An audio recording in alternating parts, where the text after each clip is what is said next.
So guess where I am, guys? I'm in Philosophy Cafe. So this is cappuccino. It's cappuccino. I'm going to have my coffee. The best, guys.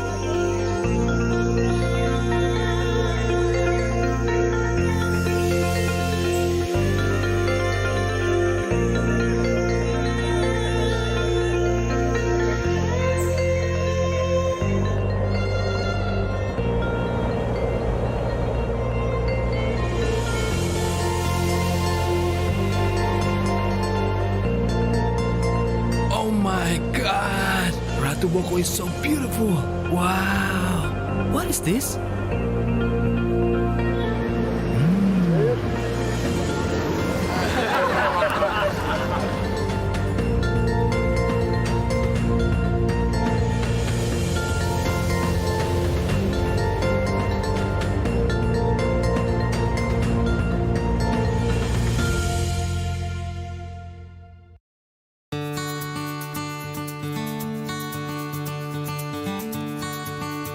Welcome to Likupang, a place where the ocean embraces you with the bluish of the water and the whispering of the white sand far as the eyes can see.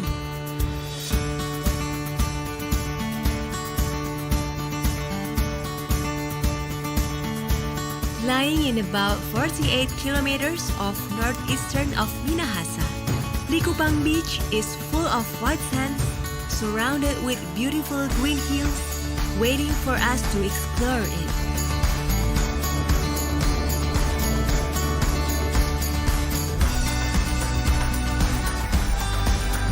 Enjoy the beautiful underwater park.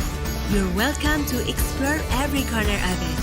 Feel the sensation, the freedom of diving through thousands of fish and coral.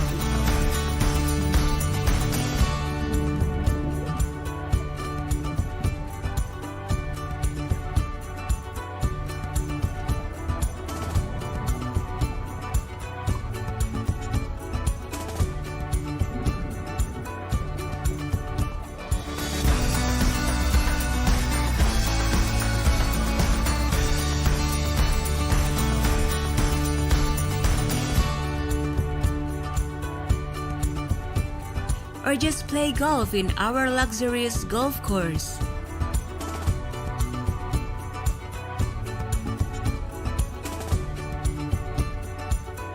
And end your day with an extravagant local culinary.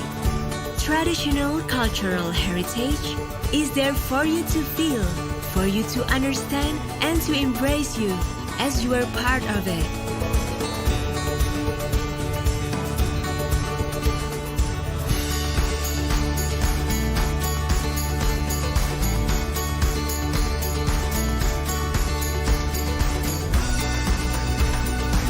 Indulge yourself in the pleasurable 4-star resort.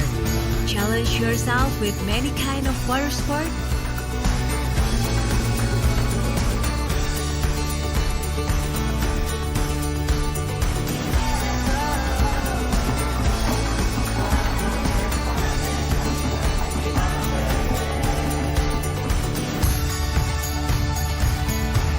Free yourself, free your imagination, dance with the native.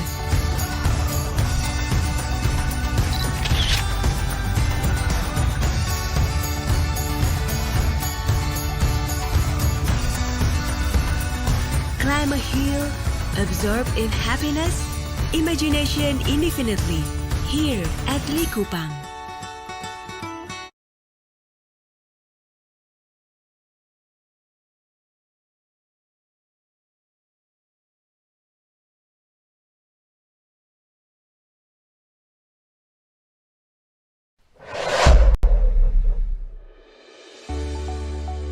Greetings everyone!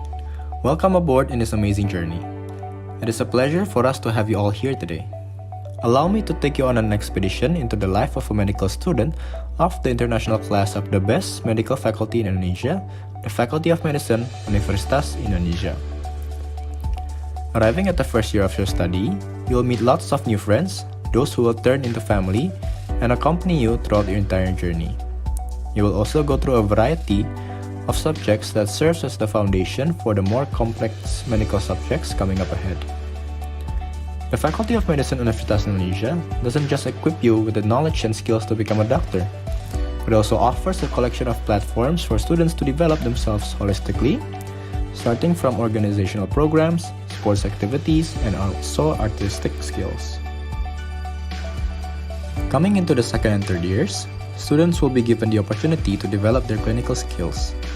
During this time, students will undergo the basic clinical skills class, where they will be taught on how to perform clinical procedures necessary for a medical doctor later on. In the fourth year, students of the International Class program will depart for the research year. As a part of their double degree program, students can choose to study in one of our partner universities, which are Newcastle University, University of Melbourne, and Monash University. As students come back home from their respective universities abroad, they will then enter co-assistant life and go through clinical rotations. Here, students will use all the knowledge and competencies that they have gained throughout their preclinical and research years into practice. Students will practice their skills in various hospitals such as Rumah Sakit Cipto Mangunkusumo and Rumah Sakit Universitas Indonesia during the last 2 years of their medical school journey. At last, the students have reached their final destination. After embarking on a long journey, students have now completed all the necessary courses and will then become a medical doctor.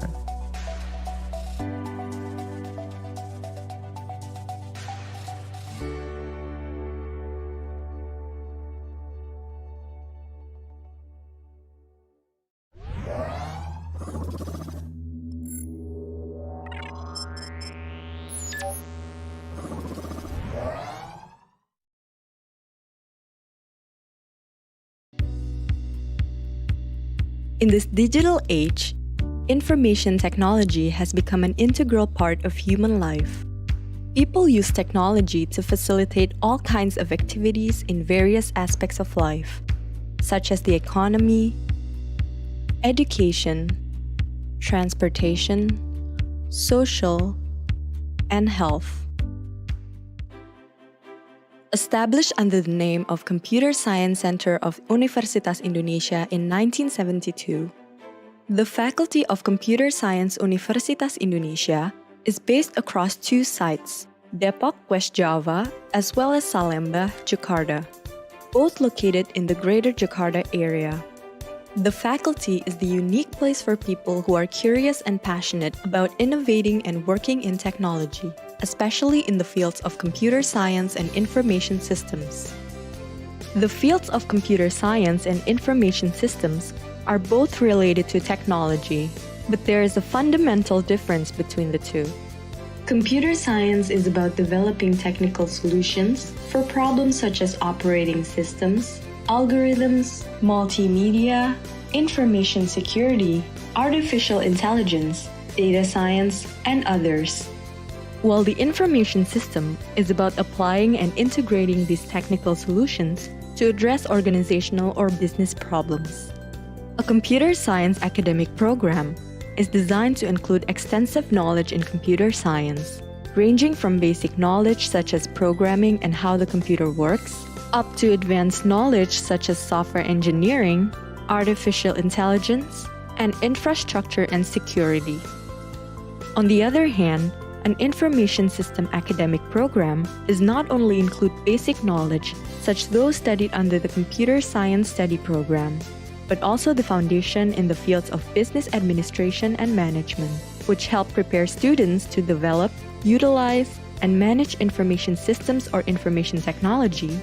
The faculty has 2 academic programs at the undergraduate level, namely a Bachelor of Computer Science and Bachelor of Information Systems. For those who are interested in computer science, the faculty also provides an international undergraduate program in computer science with an opportunity to earn double degrees in collaboration with partnering universities overseas.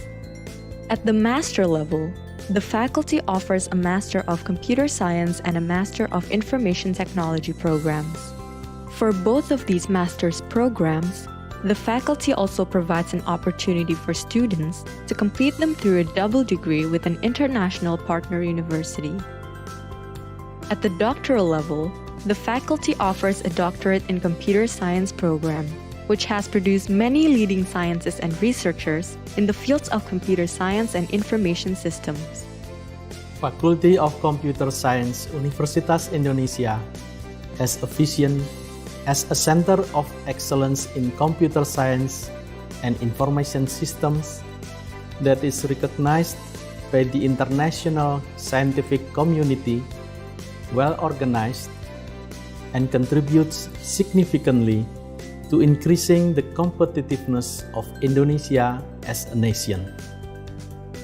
To achieve our vision, we commit to implement 3 goals, namely excellent education, professional research and service, as well as the outreach programs. As a nationally accredited institution, Faculty of Computer Science Universitas Indonesia is widely recognized as the leading academic institution in computer science and information systems. At national level, our students have been part of the Universitas Indonesia's team that has become the reigning champion in the largest ICT competition series for Indonesian students, locally known as Gemastik. The Universitas Indonesia's team has won the annual Gemastik 8 times, including 5 times in a row in 2016 to 2020. At the international level, the faculty also routinely gain notable achievements, such as at the 43rd Annual World Finals of the International Collegiate Programming Contest or ICPC, where Universitas Indonesia was ranked 21st in the world, tied with other top universities in the world.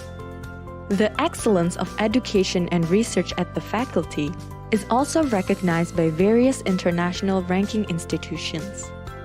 A recent ranking publication by Quacquarelli Simons World University Ranking by Subject 2021 places Universitas Indonesia at number 251 to 300 in the world in the fields of computer science and information systems.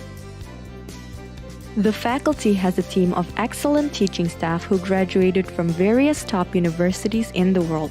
Many of our professors or teaching staff are also leading researchers in their respective field.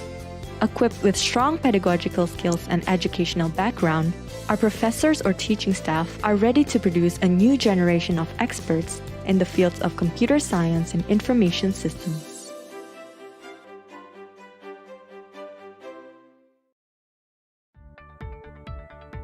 The faculty provides various amenities and facilities that can support the learning process and various student activities. Starting from a comfortable classroom, libraries with huge collections, spacious halls and auditoriums, computer labs, to advanced computing facilities such as a supercomputer, which is readily available at the Tokopedia UI Artificial Intelligence Center of Excellence. Our student body is a melting pot with best students coming from all parts of the Indonesian archipelago. These students take part in a rich tradition of academic activities, which include 2 flagship international scientific conferences held by the faculty every year, or other programs, such as the Teaching Assistantship or the Fellowship Program. Apart from academic activities, students are also encouraged to develop non-academic skills, which are accommodated by various student organization activities, such as the Student Executive Board and other student organizations or autonomous bodies. In addition, our students are also known for their ability to organize extraordinary events, one of which is the annual ComFest event, that is recognized as the biggest student-run event in ICT in Indonesia. This is in addition to other student communities or clubs, which provides an avenue for personal development in sports and the arts. Research and development is one of key activities at the faculty. Our staff and students are encouraged to produce works and solutions that address contemporary problems faced by both global and local communities. Our research contributions are not only in the form of basic and theoretical research, but also in application of various forms, ranging from software, information systems, to intelligence systems based on robotics and artificial intelligence. More than 6,000 alumni with a network spread across 7 continents. The majority of our alumni started working while still in university. While some of our graduates are employed in various companies and institutions, such as big tech companies in Silicon Valley, startups, consulting companies, research and education institutions, others have become entrepreneurs starting their own companies. Some of the companies founded by our graduates have been successfully acquired, listed on the stock exchange, and their founders have also been rewarded many prestigious international awards. Fasilkom UI menjadi bagian tak terlupakan dalam hidup saya. Ia seperti rumah kedua bagi saya, tempat di mana saya terbuka matanya untuk menjadi orang yang lebih baik dari hari ke hari. Saya percaya di zaman-zaman kuliah itu sebetulnya pembentukan karakter, pembentukan mentalitas gitu. Dan UI itu is a very good place for me to have a good character. Fasilkom UI telah memberikan saya banyak sekali ruang untuk mengembangkan diri, mulai dari pembelajarannya yang selalu mendorong untuk berpikir kritis, hingga kegiatan-kegiatan non-akademis seperti Kompes, panitiaan yang diadakan tiap tahun, dan juga organisasi-organisasi seperti BEM, Ristek, yang tak hanya meningkatkan soft skill saya, namun juga membantu saya mengeksplorasi passion saya dalam bidang IT. By implementing the 3 duties of higher education or Tridharma, namely education and teaching, research, and community service, the Faculty of Computer Science Universitas Indonesia is at the forefront of producing the best graduate for Indonesia and the world.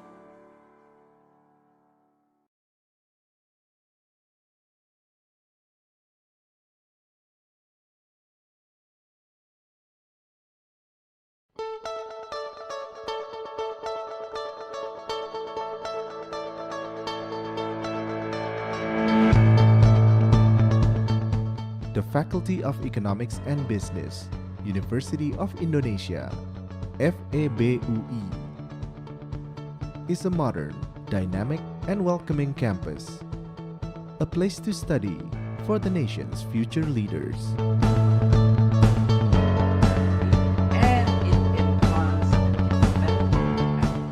Situated in 2 strategic locations, Depok and Salemba, we are fully committed to contribute to the development of knowledge in economics and business, and to nurture future leaders with a sense of social responsibility and the ability to address global environmental changes.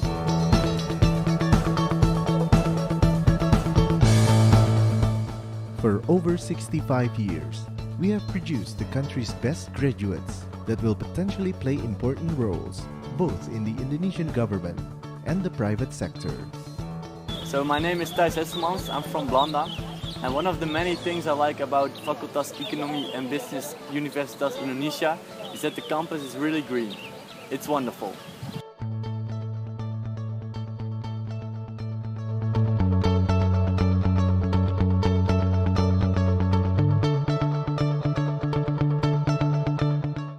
In the future, we are aiming to become Asia's leading economics and business learning center, which contributes to the development of Indonesia and the global community.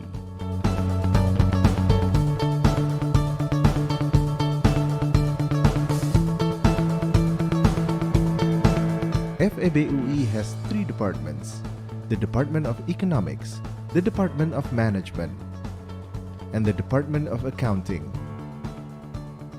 with specified courses such as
With more than 65 years of experience as a prestigious educational institution in Indonesia, we have become one of the few that consistently produce the best graduates in the country.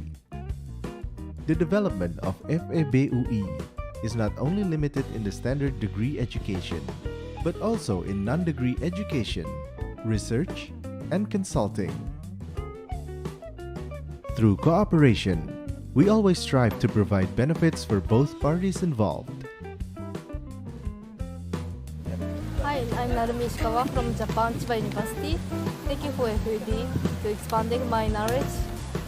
Thank you for Universitas Indonesia. Terima kasih banyak. Currently, there are plenty of FEBUI graduates who occupy key positions both in the government and private companies, local and international.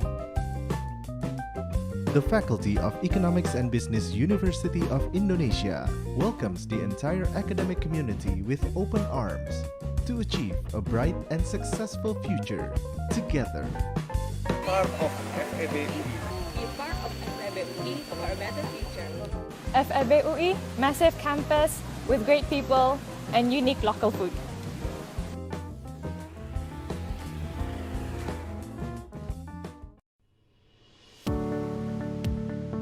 The growth of modern life presents problems that are increasingly complex and global in nature. To maintain our civilized society, the law system consisting of norms and penalties is needed more than ever.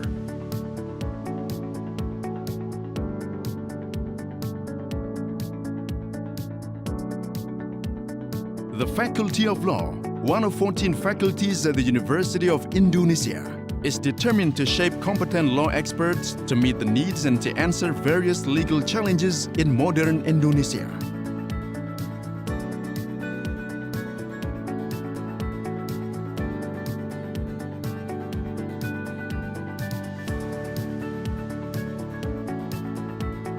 Historically, the existence of Law Faculty of Indonesia University was preluded in 1909 by Opleiding School for Inlandse Rechtskundingen or OSVIR, which later changed its name to Red School or Law School in 2020.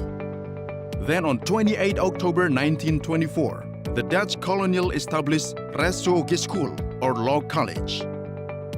This date was then commemorated as the Faculty of Law University of Indonesia's anniversary. Being the first law faculty in Indonesia, the Faculty of Law University of Indonesia embraces technology, culture, character, and morals of the Indonesian people and aims at becoming a leading law school with high competitiveness in Southeast Asia. Based on data from the World University Ranking 2020-2021, the University of Indonesia ranks first among the best university in Indonesia. Its Faculty of Law is announced the best law department in Indonesia.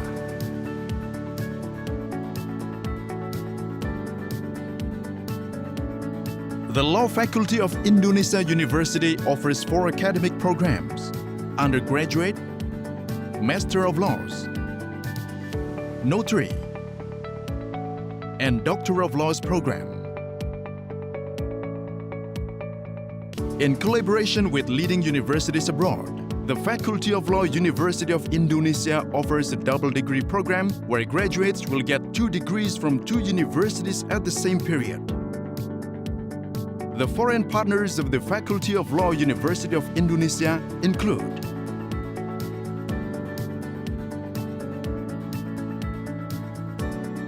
the Faculty of Law University of Indonesia provides adequate facilities and competent teaching staff to meet the international standard of education process and create good learning enthusiasm.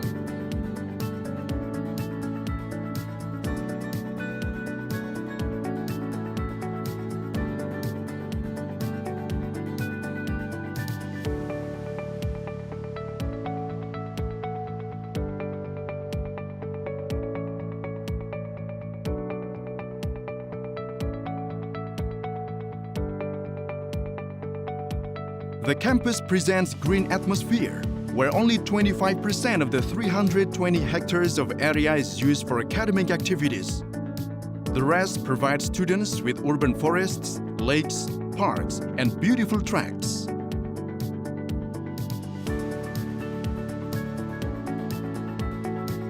As a learning institution, the Faculty of Law University of Indonesia always encourages students to achieve excellence both nationally and internationally.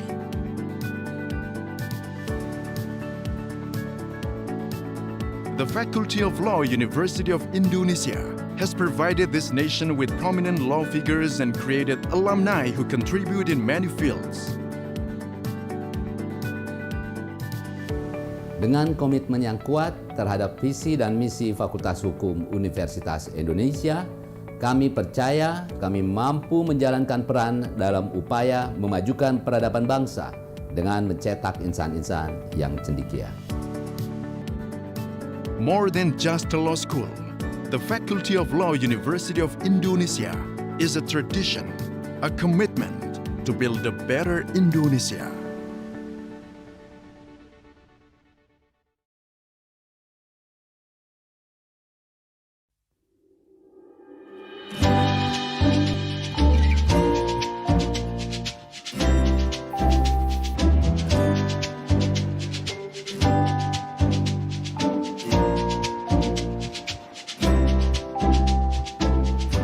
Hi guys, my name is Tim Reddick from Germany. Welcome to my campus, Universitas Indonesia.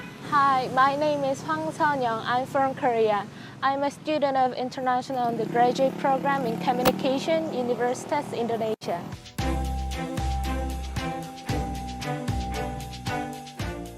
I study here because when I first came to Indonesia, I fell in love with this country. I was looking for a good university that offers a program in English. I got excited when I found out that Universitas Indonesia offers a joint degree undergraduate program in communication, which is held 2 years in Indonesia and 1.5 to 2 years in Australia. Why I love this idea is because it gives me the chance to live abroad and to see more of the world.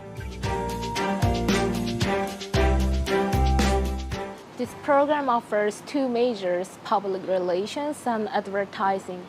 If we choose PR, we will continue our study at the University of Queensland. But if advertising is our major, we can go to either Curtin University or Deakin University.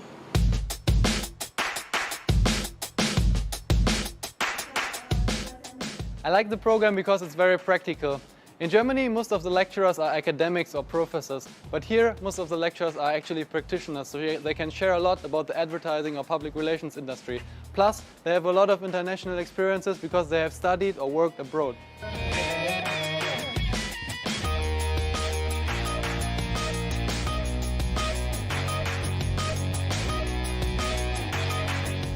This program gives me a great experience. Usually in Korea, the way of teaching or learning is just one-way communication. But here, the lecturers teach me in two-way communication. I was really surprised when I had to talk to proceed the class. But I love it. Okay, makasih Mbak. You're welcome. Okay, have a great day, yeah? See you. The classes are small, people take care of you well, it's very interpersonal, so actually people take care of your own problems.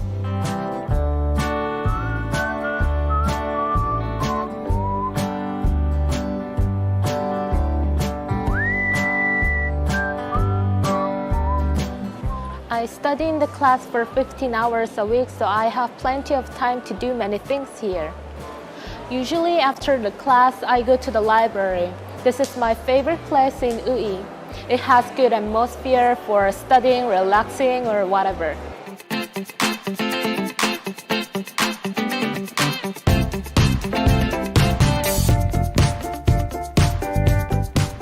We have many activities on this campus. It's just like sports, music, dances. Look at the Karo dance from North Sumatra. This is one of the examples.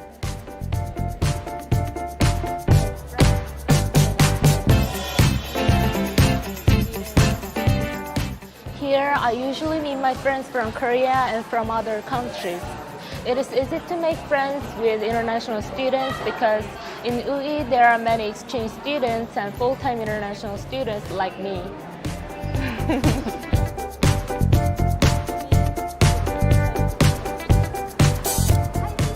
Oh, hey Gita, how's it going? It's good. Let's have lunch. Yeah, today I already got lunch, but we can do it tomorrow. How about that? I will invite you. Okay, Yeah? okay. All right? I'll see you then, okay? Yep, see you around. Have a good time. What I really love about Indonesia is how open the people are. It's really easy for you to make friends.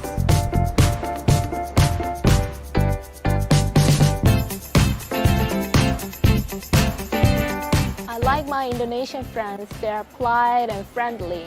If I just study in Korea, I think I'll not have a lot of friends from other countries. It's really worthwhile. Hi guys! Hi! The second floor.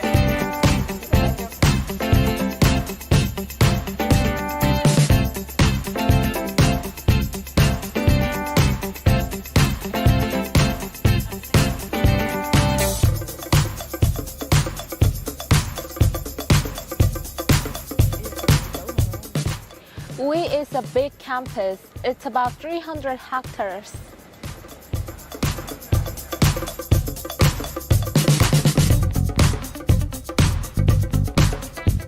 We have the yellow buses and we have the bicycles, but I personally love walking because the campus is green and the distances are quite short. I enjoy riding a bicycle here in my break time. UI is nice campus. Hi Mas. Oh yeah. That's your order? All right, thank you. Okay. How are your children? Everything good at home? Yeah? It's fine. All right. Your activity? Yeah, everything good. I'm reading. Yeah. Okay. Thank you, Mas. We talk later, okay? I will eat food. With chili or? It's okay. It's okay. Thank you. Just enjoy your meal. All right. Yeah. Yeah, I love eating in this place, and actually the food is really good. This is my favorite, soto ayam. But what I like even more about this campus is that I can talk with the employees, I can talk with everybody who is sitting here. They are also open. I can have a chit chat with everybody. It's really nice.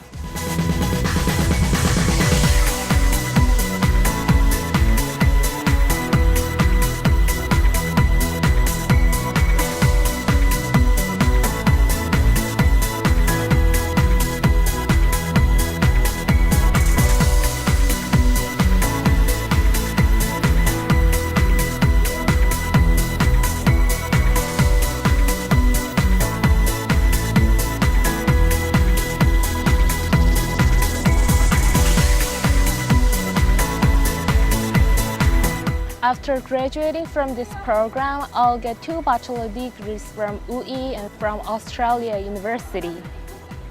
Moreover, I also have experience communicating with Indonesian people and other nationalities. So I think it's worth for my intercultural communication skill. So I believe I'll have better opportunity to get a good job than those who don't get international exposure.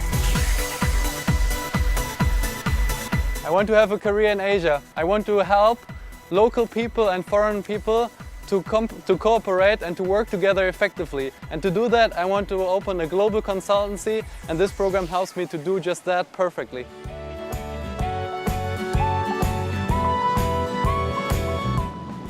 I think I'm so lucky to be here. So what do you guys think? Come and join us in this beautiful campus.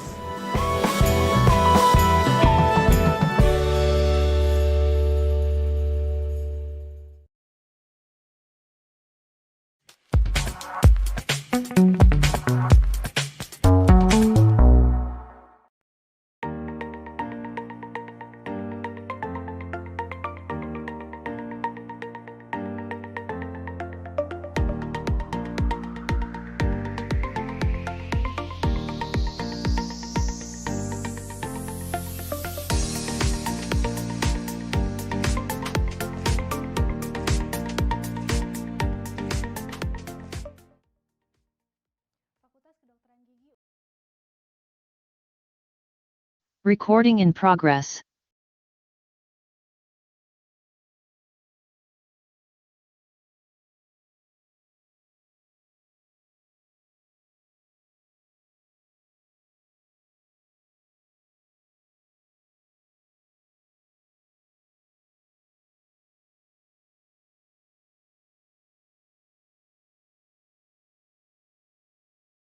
This event is sponsored by PT Petronesia Benimel and PT Teman Setia Mandiri.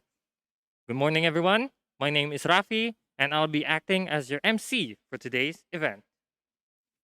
Ladies and gentlemen, Before we start off today's event, we would like to welcome all the guests of honors that will be joining us in today's Day 2 event.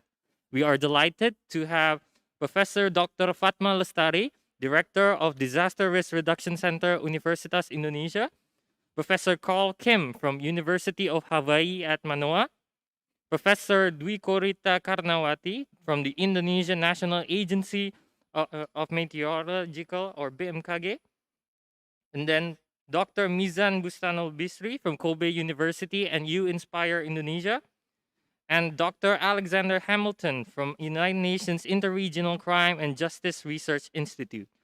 Last but not least, we'd like to welcome all participants, leaders, fellow researchers, policymakers, as well as practitioners from various industries who are attending the event. Ladies and gentlemen, welcome to Day 2 of the 16th APRU Multi-Hazard Symposium 2021. Ladies and gentlemen, now we move on to our first keynote session. I would like to introduce our honored moderator, Professor Dr. Fatma Lestari. Before I invite Dr. Fatma Lestari, I would like to introduce our esteemed moderator for today. Professor Fatma Lestari is a professor at Public Health Faculty Universitas Indonesia, and now she is the current director of the Disaster Risk Reduction Center at Universitas Indonesia. She has received a degree of PhD in Safety Science from University of Sydney, Australia, and she is currently a lecturer of Occupational Health and Safety Department, Faculty of Public Health, Universitas Indonesia. Her research is in the area of NATEC Risk Management Laboratory Biorisk Management, Business Continuity, Disaster Preparedness, Campus Safety and Health, Emergency or Disaster Management, Laboratory Chemical Safety and Security, and OHSMS in university and laboratories. Without further ado, I would like to invite Professor Dr. Fatma Lestari of Universitas Indonesia, who will be the moderator for today's session. Good morning, Professor. We are delighted to have you here. Good morning, Rafi. Thank you very much. All right. Can I start? Yep. Yes, Professor. Yeah, is my voice okay? Can everyone hear me clearly? Hello? Yes? Can everyone hear me clearly? Yes, Professor, we can hear you. Okay, thank you so much. All right, in this very good morning, we have gonna run the keynote session 2 on day 2, November 25th, 2021 for 16 APRU Multi-Hazard Symposium 2021. So with us today, Bapak Dr. Mizan Bustanul Fuadi Bisri, PhD, and also Dr. Alexander Hamilton, Prof. Carl Kim, and Prof. Insinyur Dwi Korita Karnawati. So for the first keynote speaker, I would like to introduce Bapak Dr. Mizan Bisri. And Dr. Mizan Bisri is an assistant professor at the Graduate School of International Cooperation Studies, Kobe University, Japan. He is one of the co-leads of the U Inspire Indonesia 2021 to 2023, a platform for youth and young professionals in the utilization of science, engineering, technology, innovation, or CTI, for disaster risk reduction. Dr. Bisri is also the founder of caribencana.id. Cari or means search. It is a search engine for risk and resilience, an end-to-end web-based disaster knowledge management platform powered by spatial analytics and machine learning to harvest multiple knowledge bases. Dr. Bisri's research and expertise areas are ranging from disaster risk management, humanitarian studies, comparative regional cooperation with a focus on Southeast Asia, climate change adaptation, and science technology society within international relations. He received a PhD in political science from Kobe University with research on intergovernmental and inter-organizational modeling in disaster management and humanitarian operations. Prior to his doctorate, he received MA in political science also from Kobe University and Master of Science and Bachelor of Science in Regional City Planning from Bandung Institute of Technology, ITB, Indonesia. With more than 10 years of experience in Asia Pacific, he has worked for the EHA Center, UNU-IAS, the University of Tokyo, Asia Pacific Institute of Research and ITB, and has served as a specialist for the World Bank, ASEAN Secretariat, UN ASCAP, and other development partners. He is also enlisted with the following networks and rosters: ASEAN Emergency Response and Assessment Team, or IRAT, UN Disaster Assessment and Coordination Team, UNDAP, International Humanitarian Studies Association, Integrated Research on Disaster Risk, IRDR Young Scientists, U-Inspire, International Association of Indonesian Scientists, Indonesian Association of Planners, and among others. I would like to request Dr. Mizan Bisri to present his presentation. Okay, the time is yours, Dr. Mizan. Thank you very much, Professor Fatma, for your kind introduction. And it is a great honor for us from U-Inspire Indonesia to be here in this distinguished and honorable symposium of APRU Multi-Hazard Symposium of 2021. So once again, a very good morning, selamat pagi, and Assalamualaikum warahmatullahi wabarakatuh for all distinguished delegates and also participants of the APRU Multi-Hazard Symposium.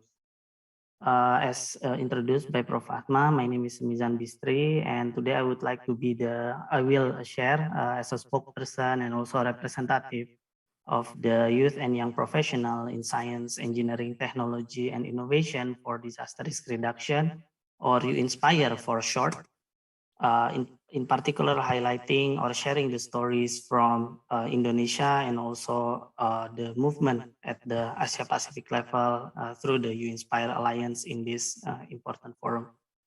We would like to express our gratitude for University of Indonesia and of course the network of Asia Pacific Rim Universities for the kind invitation for us to share our stories, experience in this honorable symposium, and hopefully this can inspire further collaboration across sector, across generation for reducing risk, for building resilience across generations.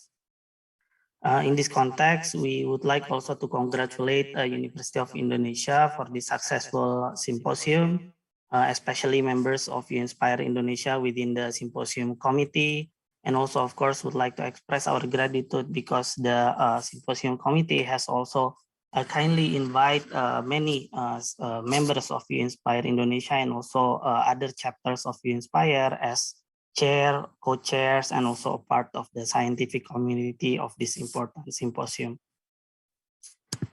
In this session, I would like to focus on several aspects. First is what is U-Inspire Indonesia vis-a-vis U-Inspire Alliance as a whole? What are the activities and contribution of U-Inspire Indonesia to resilience building in Indonesia? Its enabling factors to grow, potential Achilles heel, and also way forward for collaboration for resilience building. The chunk of our presentation will complement some part that has been delivered yesterday by Sir Ardito in his plenary session, and also by Dr. Rahma and colleagues in the presentation of U-Inspire Alliance as a whole in one of the session, and hopefully later on distinguished delegates can have a closer look, closer reading to the materials that have been shared by Sir Ardito and also Dr. Rahma. So this is combining several stories and experience about U-Inspire Indonesia vis-a-vis the movement of U-Inspire as a whole. In short, U-Inspire Indonesia is a network of Indonesian youth and also young professionals working, having products, knowledge, and skills in science, engineering, and technology for disaster resilience at in Indonesia. Basically, it's based on the citizenship membership. So in the context of Inspire Indonesia, of course, the members are Indonesian, both residing in Indonesia and abroad. We have a clear statement, which is to foster Indonesian youth and young professionals as the generator of innovation in science, engineering, and technology for disaster resilience at national and global level. The You Inspire Indonesia was launched, inaugurated on November 2018 in the Asia Pacific Regional Workshop for Youth on Science and Engineering for Disaster Risk Reduction. And it started, the genesis, of course, can be found from sometimes in March 2018. So it took about 6 months to consolidate and consolidate the power and forces of youth and young professional in Indonesia. But really the seeds have been there from the past processes, including in the past there are activities by LIPI, currently BRIN, and also past UNESCO's investment to movements such as Looking Beyond Disaster, Youth Beyond Disaster, and other grassroots youth activism in disaster risk reduction. But in the short amount of time, less than 1 year, the brand, the name, the idea of You Inspire Indonesia collect these key drivers, key actors, youth drivers to consolidate in this powerful network called the You Inspire Indonesia. Through this vision, the You Inspire Indonesia commits to 6 missions. First is to connect youth and young professionals in all provinces of Indonesia and to connect them with the global community. Really, this is to put an external point of view and also to highlight, to promote contribution of Indonesian youth, not only at the local level, but to national and also global stage. It has mission to create space for youth and young professionals to empower their role in DRR. I would like to share a little bit of a personal story why this mission becomes very important. I personally engage in the process of crafting the Article 36 2.A on the SFDRR, which really highlight the importance of children and youth on DRR. What we would like to share is that during the World Conference on DRR in Sendai, March 2015, the number of Indonesian youth actually in Sendai was recorded to be the second largest contingent after, of course, Japanese youth. But at that time, there is no space that bind us all. There is no network that bind us all. And You Inspire was born to give this collective house room for all of us. And of course, the invitation is here for all fellows youth and young professionals that would like to contribute for risk reduction and resilience building of our country, and also provide contribution to the region, ASEAN and Asia Pacific, and ultimately the world. This also would like to bring the mission of You Inspire Indonesia is to bring the voice of youth and young professional to various policy making, programming, activities on risk reduction. This network also bridge the gap. The mission is to bridge the gap from academia, government, and community. And accordingly, within the network itself, there are colleagues from government agencies, from BRIN, from BMKG, from BNPB, and others, but also at the same time, fellows from academia, those who have their own private companies, such as those who are engaging in the provision of drone mapping and so on. It's there, it's here in the network, and we are together in the You Inspire Indonesia. The You Inspire Indonesia also promote multidisciplinary and transdisciplinary collaboration and it brings information from global to national and local, generate inspiration for replication of high-tech and also low-tech for risk reduction in Indonesia, and vice versa, to highlight the experience of Indonesian youth in risk reduction that hopefully can trigger a similar action by other youth and young professionals in other countries. To measure our movement out of these 6 missions, the movement as a whole has smart objectives, including to make sure that there is a connectivity, providing the space for youth and young professionals in 34 provinces, and also became focal point for innovations in science, engineering, technology for DRR, and also to make sure that You Inspire Indonesia becomes a part of national and global think tanks, which this is as a whole is part of our commitment that we also reported in the Sendai voluntary commitment for DRR that hopefully can contribute to the targets and priorities of SFDRR all the way to 2030, and even as I think Sir Ardito or Dr. Rahma mentioned yesterday, even You Inspire Indonesia, You Inspire Alliance as a whole is also in the driving seat for thinking ahead towards the future through the future literacy movement, etc. Within a short amount of time, at this point of time, You Inspire Indonesia has become a home to 393 registered members as of November 2021 across 24 provinces out of the 34 provinces in Indonesia and abroad. So really the invitation is also, of course, here, and the membership of You Inspire Indonesia is both on the individual basis and also on an organization basis. So as you can see, there are some provinces where we are well aware that there is no You Inspire members present at this point of time. And hopefully we can reach more colleagues at the grassroots level in the following provinces. As I mentioned, this quick acceleration in terms of numbers of members was made happen because of the fact that the idea of You Inspire itself bridge and accumulate past youth engagement in DRR. So the seed is already there even after, including through efforts from the recovery of Indian Ocean tsunami, the West Sumatra earthquake of 2019, and so on.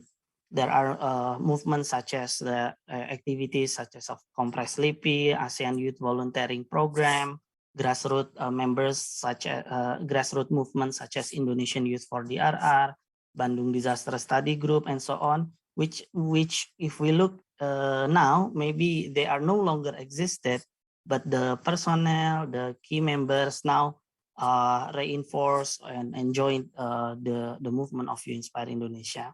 So essentially, You Inspire Indonesia becomes the network of networks, whereby You Inspire becomes the hub of members with existing networking.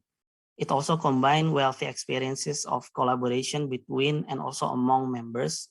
And we would like to highlight, it's not just the youth, not putting youth as the poster boy or poster girl of a certain agenda, but through You Inspire Indonesia, through You Inspire movement, it channels the genuine youth and young professionals' concrete portfolio and products in science and engineering, including, of course, social science for risk reduction. So I think this is what makes us different than other youth networks or youth movement on DRR. And there is a balance between national and international engagement. And also there is a shared leadership, which I would like to highlight later on in the final point of my talk. So to highlight the activities of You Inspire Indonesia, of course, we can just see some of the achievement, implementation of the You Inspire Indonesia activity in terms or to meet the two key SMART objective. This is some of the example of the activities to ensure that You Inspire Indonesia becomes the focal point to channel the energy of youth and young professionals for disaster risk reduction. Some regular activities, including DRR hackathon, and I will come back here to stress some points with regards to our movement and collaboration. Support in terms of drone mapping, and then dispatch of UAV, and also mapping for disaster preparedness and also response. Specific working group channeling science and engineering for this, including mapping support to support the national development, national disaster management organizations or BNPB in Indonesia. In other aspect, of course, we increase capacity building of our members for science communications, producing knowledge management products to debunk hoax, and so on, to provide channel to share experience, not only in Indonesia but also beyond, and also regular publication. Relative to other activities, in particular, we would like to highlight our efforts to also supporting the movement of Tsunami Ready and Safe Decade Ocean, because I think ocean is one of the locus where we can see the challenge from various hazards. There is a tailored programs and also activities concentrated by UNSPIRE Indonesia with other partners on this aspect, including implementation of Tsunami Ready at local level, developing tsunami evacuation guidelines as part of the COVID-19 support at the time, development of Tsunami Ready board game, supporting UNESCO in terms of Indian Ocean Youth Video Competition, Tsunami Ready animation, and so on. And ultimately, it's also support the endeavor of UNSPIRE to become national and also global think tanks, such as supporting the BNPB to increase this movement on disaster literacy, setting up the portal, creating the system manual, housing, and also organizing the international seminar that we just organized last month, supporting other partners in terms of social science support to COVID response. At the moment, also supporting endeavor to establish Indonesian Tsunami Research Consortium, which we are also well aware that University of Indonesia also in the driving seat on these regards, supporting and providing channeling capabilities to support a crowd-based, crowdsourced platform in combating and reporting COVID-19. And also channeling, mapping, and providing information about inclusive innovation. And this is just to highlight some of the key endeavor of UNSPIRE to become one of the think tanks to support risk reduction in Indonesia and beyond. And of course the journey, and also of course there is, when we look back in November 2018, of course, there is a risk at the time that the region, the regional forum only becomes an event when there is a declaration without follow-up, as also happened in the past youth movement and youth activities. But as with the UNSPIRE Indonesia and also the uptake of this idea, the brand and movement, I think it's safe to say that at least after November 2018 until now, the idea is still there and present. And we can see that even though there is, of course, there are some room for improvement to increase member inside Indonesia, the idea itself have been taken by other countries, other youth and young professionals in 12 other Asia Pacific countries, that this is possible. It is possible to have a space, not just to youth as a poster boy or poster girl, but youth and young professionals with concrete products to contribute to genuine risk reduction in their country, in their localities, and also to support advocacy and policy creation in their countries.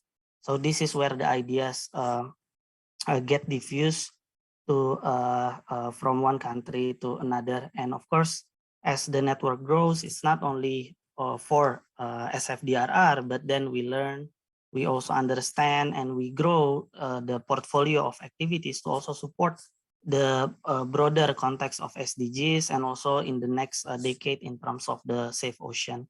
And it's safe to say that this idea, lessons learned, a good experience, bad experience, ultimately can be uptake by other networks of youth and young professionals. And of course, now there is also a preparation for the Fiji youth and young professionals. And I think really this is exhibit that there is a model that can be followed and can be replicated and adjusted. There is a toolkit for creating a youth and young professionals network through safety for disaster risk reduction. And I think it was also shared yesterday. In the hindsight, when we reflect upon, of course, this is a journey that is still ongoing. This is work in progress. But it is safe to say that the enabling factors of the growth of the Inspire Indonesia and beyond, it may be because of awareness and necessity. In various forums, various actors already mentioned about the needs to bridge intergenerational gaps and silos among the RR actors, but no one really take this opportunity if we talk about it 5 or 6 years ago. So this is where the brand of Inspire becomes tangible, and also at the end of the day can be replicated. It also shows I would rather say this is the answer to the limit of the DRR youth forums that it was apparent maybe after Aceh tsunami and during the regime of Hyogo framework for the RR implementation. There are so many youth forums: Youth Beyond Disaster, Looking Beyond Disaster, Model of United Nations, and so on. But there is a limit to that if there is no concrete products from the youth and the young professionals themselves to make a dent in the risk reduction in their countries or in their community. So it is born out of necessity. And also it is born to, to have this sincere work to bridge various networks. Often in the past, the RR youth forums really contingent, really dependent on the donors, on the convener of the activities, but that's not what happened with the Inspire. So there is a certain level of maturity and independence there. Another enabling factor is the network of youth and young professionals through Inspires provide or being led through a collective and shared leadership who are making dent. So even from the previous term, from our inauguration management, there is always this message about shared leadership. So it's not, we don't have a lead, we have a co-leads. So that is a significant message to show that this is not an individual works, but this is a collective works from both from the leadership element and also the followers or the members. Another factors is the organic process in producing a right mix of maturity, professional expertise, while maintaining youth activism. There is also an entrepreneurial mindset with setting capabilities. So again, this is a different with the other youth movement. And there is also awareness and presence of favorable DRR ecosystem, support from key senior scientists, major global DRR players to give their trust and confidence with the Inspire movement. Upon reflection, of course, let's take a moment to reflect and celebrate the fact that the inaugural co-leads, the coordinator, the lead of Inspire, the first Inspire Indonesia, also get awarded and recognized as a rising star through the Women's International Network for DRR by UNDRR. And let's reflect what Dr. Rahma said when she said that, of course, disaster is an intergenerational problem, so that any science, any knowledge, innovation should be shared with the future generations, and youth and young professionals is the one who can becomes the bridge and also the agent of change, and also the transformers, the ideas and innovation diffuser for linking research communities with the government, with the communities. Let's take a moment to reflect and celebrate this.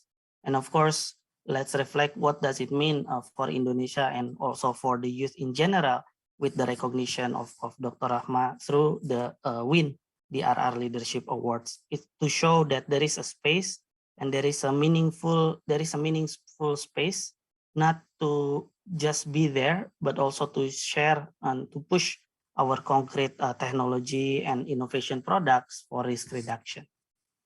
I will go quickly to show 4 challenges for YPPs in Tech4 Group by highlighting 4 activities and programs of Inspire Indonesia in this year. One is, of course, our engagement with BMKG's Weather Impact Investigation in Indonesia. Inaris Hackathon, this is where there is a process to collect various idea innovation from youth, challenge them with real problem, giving them real problem and also real challenges to come up with app with technological solution that hopefully can be integrated to Inaris platform. Indian Ocean Youth Video Competition, and also You Inspire and YEU activities idea exit to collect innovation on DRR for supporting inclusive DRR and also for person with disabilities. But of course, what are the similarities of these 4 programs or activities? Each has component of capacity building. Each has component of a festival of ideas, contestation, but and it combinations of all of them. But when we talk about whether the product really have the opportunity to enter or to penetrate the market for practical use in DRR, that is still a question mark. And I think this is the genuine challenge for even with the presence of You Inspire Indonesia or a similar movement. We upon this reflection is, of course, there are yes out there, but the issue is whether or not it making dent or changes in the day-to-day risk reduction policy and program at the national level and local level. That is the actual question. And to conclude, or this is our self note, we are aware of this potential Achilles heel, challenges and areas for improvement together with other partners is first, of course, the importance to reflect on the sustainable growth of the Inspire network itself, its positioning vis-a-vis other actors, the debate between volunteerism and also job security, and also well-being as a whole, both individually and also the network, the organizations. We also would like to highlight that despite You Inspire presence, let's go beyond numbers because innovations are always there. But the challenge is how to making sure that it's becoming a mainstream product in the risk reduction and also resilience building efforts of Indonesia and also beyond. To have a beyond pilot projects, we require orchestration from various invisible actors. And lastly, we still have challenge in terms of genuine advocacy for socio-political changes. But I think this is also the issue that exists in other science policy interface, including our senior scientists. We would like to stop here. We would like to share our chapter as well for further reading. Hopefully we can work together because at the end of the day, we would like to channel science of the youth and young professionals for risk reduction. And hopefully our talk is provocative enough to provoke other youth to channel your energy and creativity for impact through science, engineering, technology, and innovation. I thank you all. Thank you very much. Thank you very much, Dr. Mizan. What a very impressive talk and share how the young from You Inspire has been very much contributed to DRR, yeah, by utilizing CITAI. Okay, anyone have a question for Dr. Mizan? We have 5 minutes for this. All right.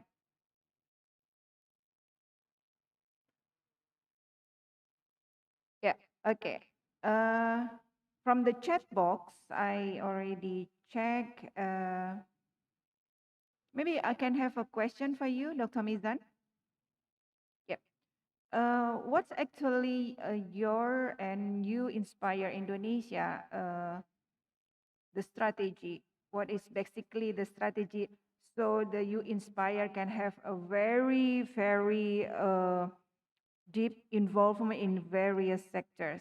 So how do you endorse, how do you encourage the youth to contribute it? Do you have any specific strategy or specific recipe? I think one of the recipe with regards to your question, thank you, Professor Fatma. I think one of the recipe, and I would rather also say it as one of the enabling factor is the fact that I think there are two, Professor. One is the diversity. So within the members of Inspire Indonesia itself, we have they are coming from various backgrounds. Those with main workplace in the government, in the private sector, in the NGOs, other development partners. So we have this diversity, which is not available if we talk or if we compare with other youth movement or youth forums. So we have that leverage. And another element is most of the members or I would say almost half of the members also have their own genuine product. So they have the capabilities already.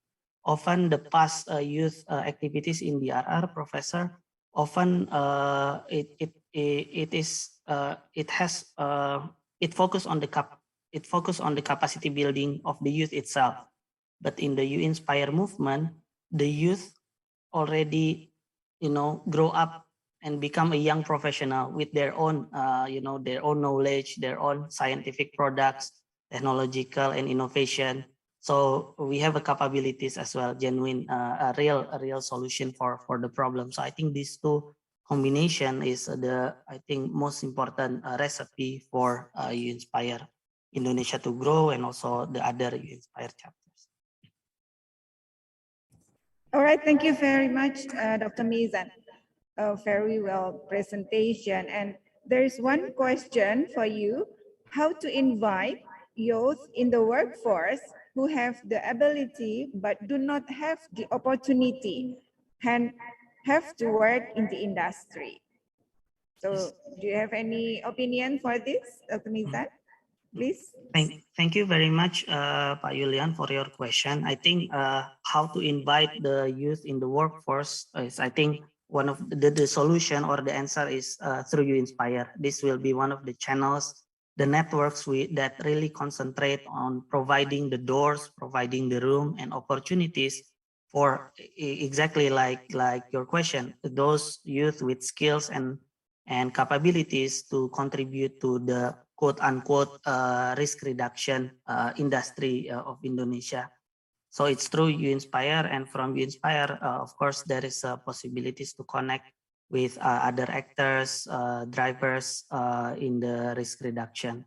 And even if the door is not yet open with the other partners of You Inspire, anyone can use the You Inspire vehicle to showcase your ideas, your innovation for risk reduction, and we will provide the stage, the opportunities, and also to pitch your idea for implementation on the ground.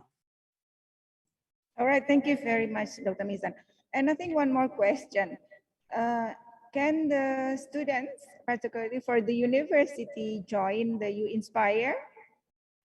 Yes, Professor Fatma. Certainly, it is the door is open for colleagues to register to become a member of You Inspire Indonesia. Of course, colleagues from other countries, if there is a You Inspire chapter in your country, please do reach out to the You Inspire in your country. All right, thank you very much. I will endorse to our students, to join You Inspire. All right, last question, I guess, from myself as well. So what is your expectation for You Inspire in the future? And what is the hope for next future? Thank you. I think I would rather share my personal my personal point of view, Prof. Fahma, in this regards.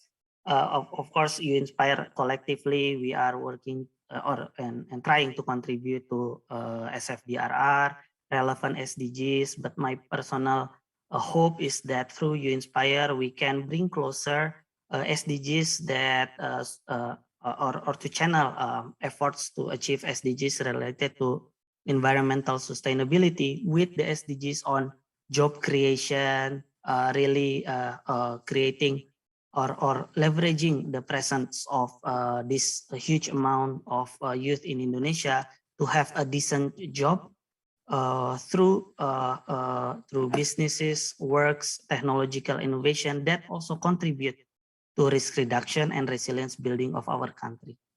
So that's my personal hope in that I would like to witness in the next 5-10 years. Okay, thank you very much, Dr. Mizan, for a very impressive and also a very inspiring presentation.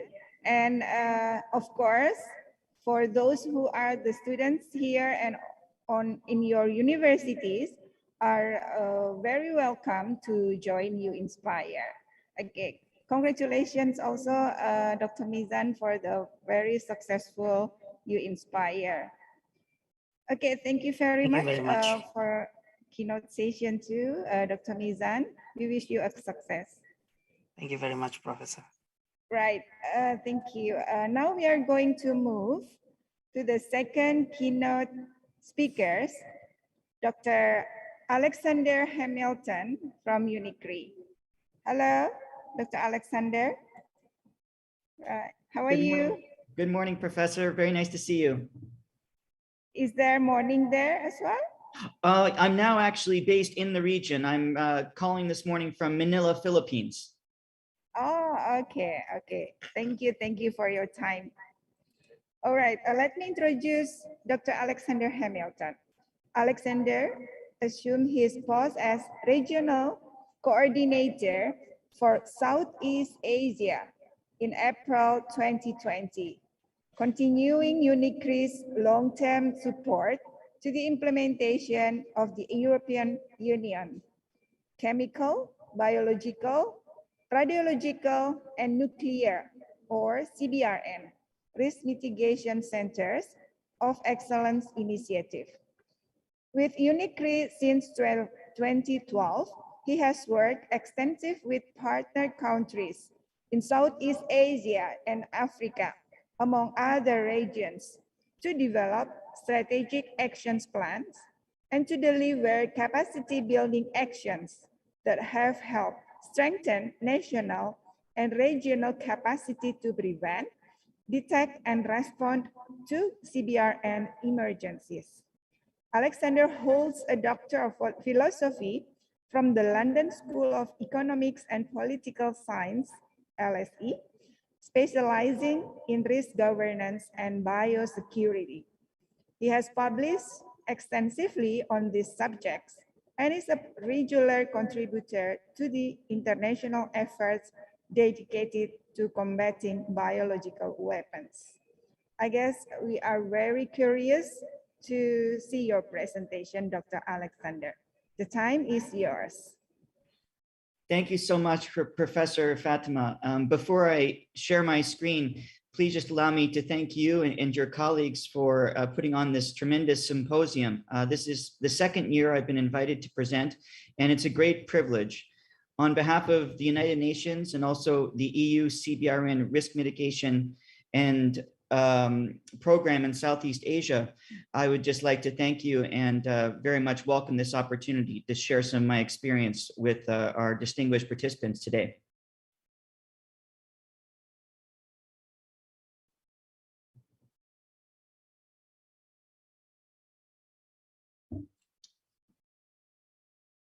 There we are.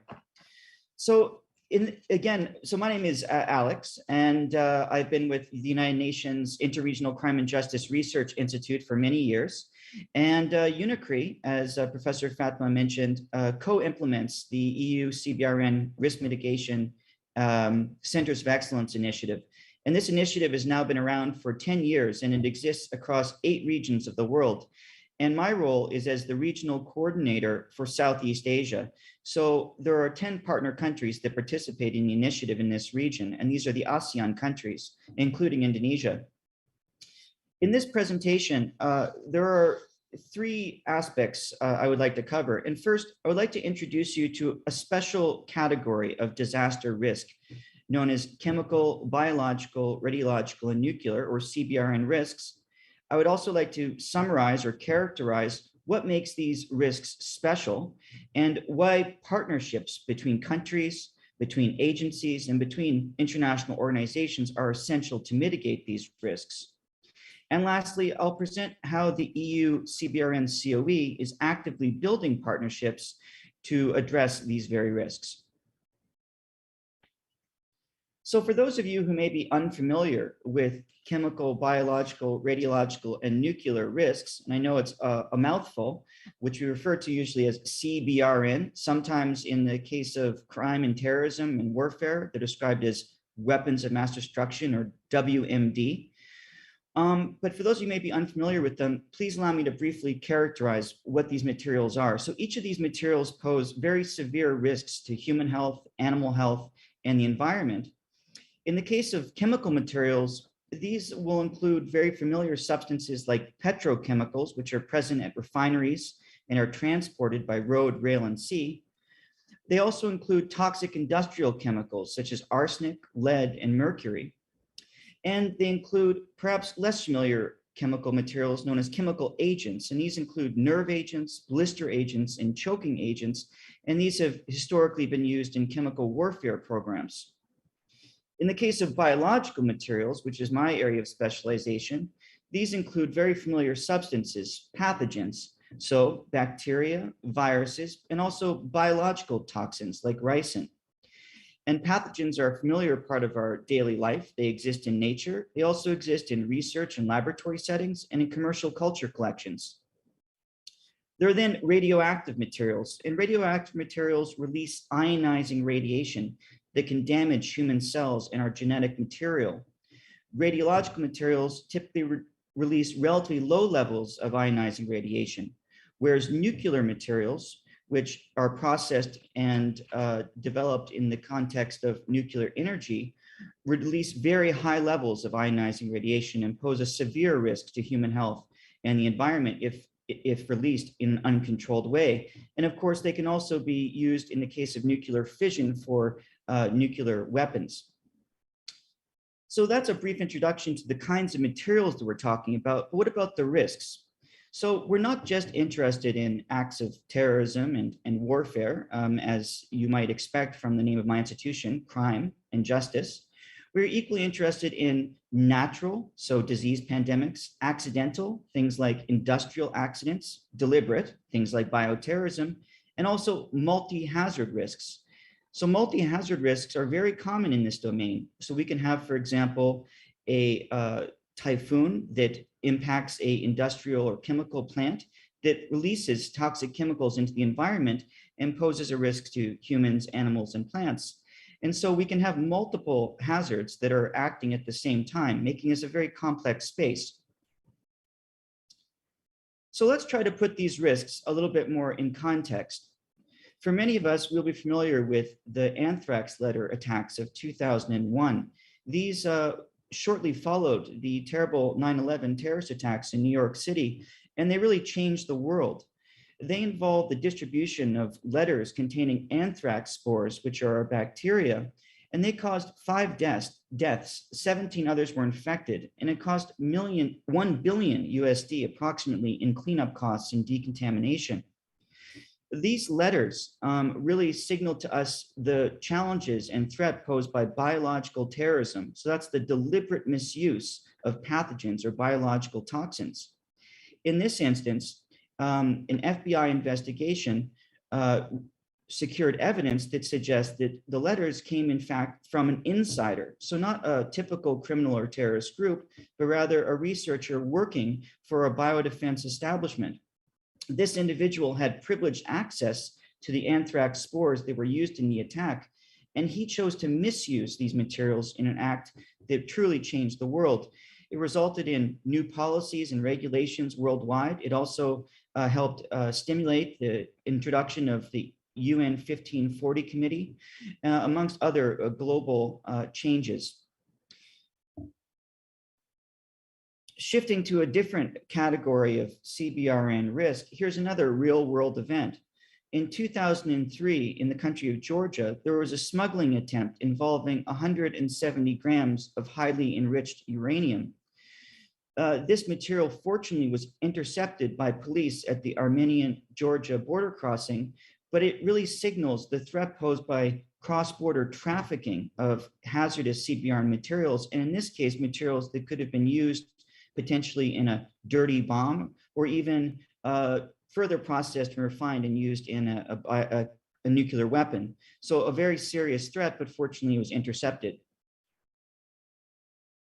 Shifting to yet another category of real-world event involving a CBRN material, in 2005 in the United States, in Grantville, South Carolina, there was a train collision which resulted in the release of 16 tons of chlorine.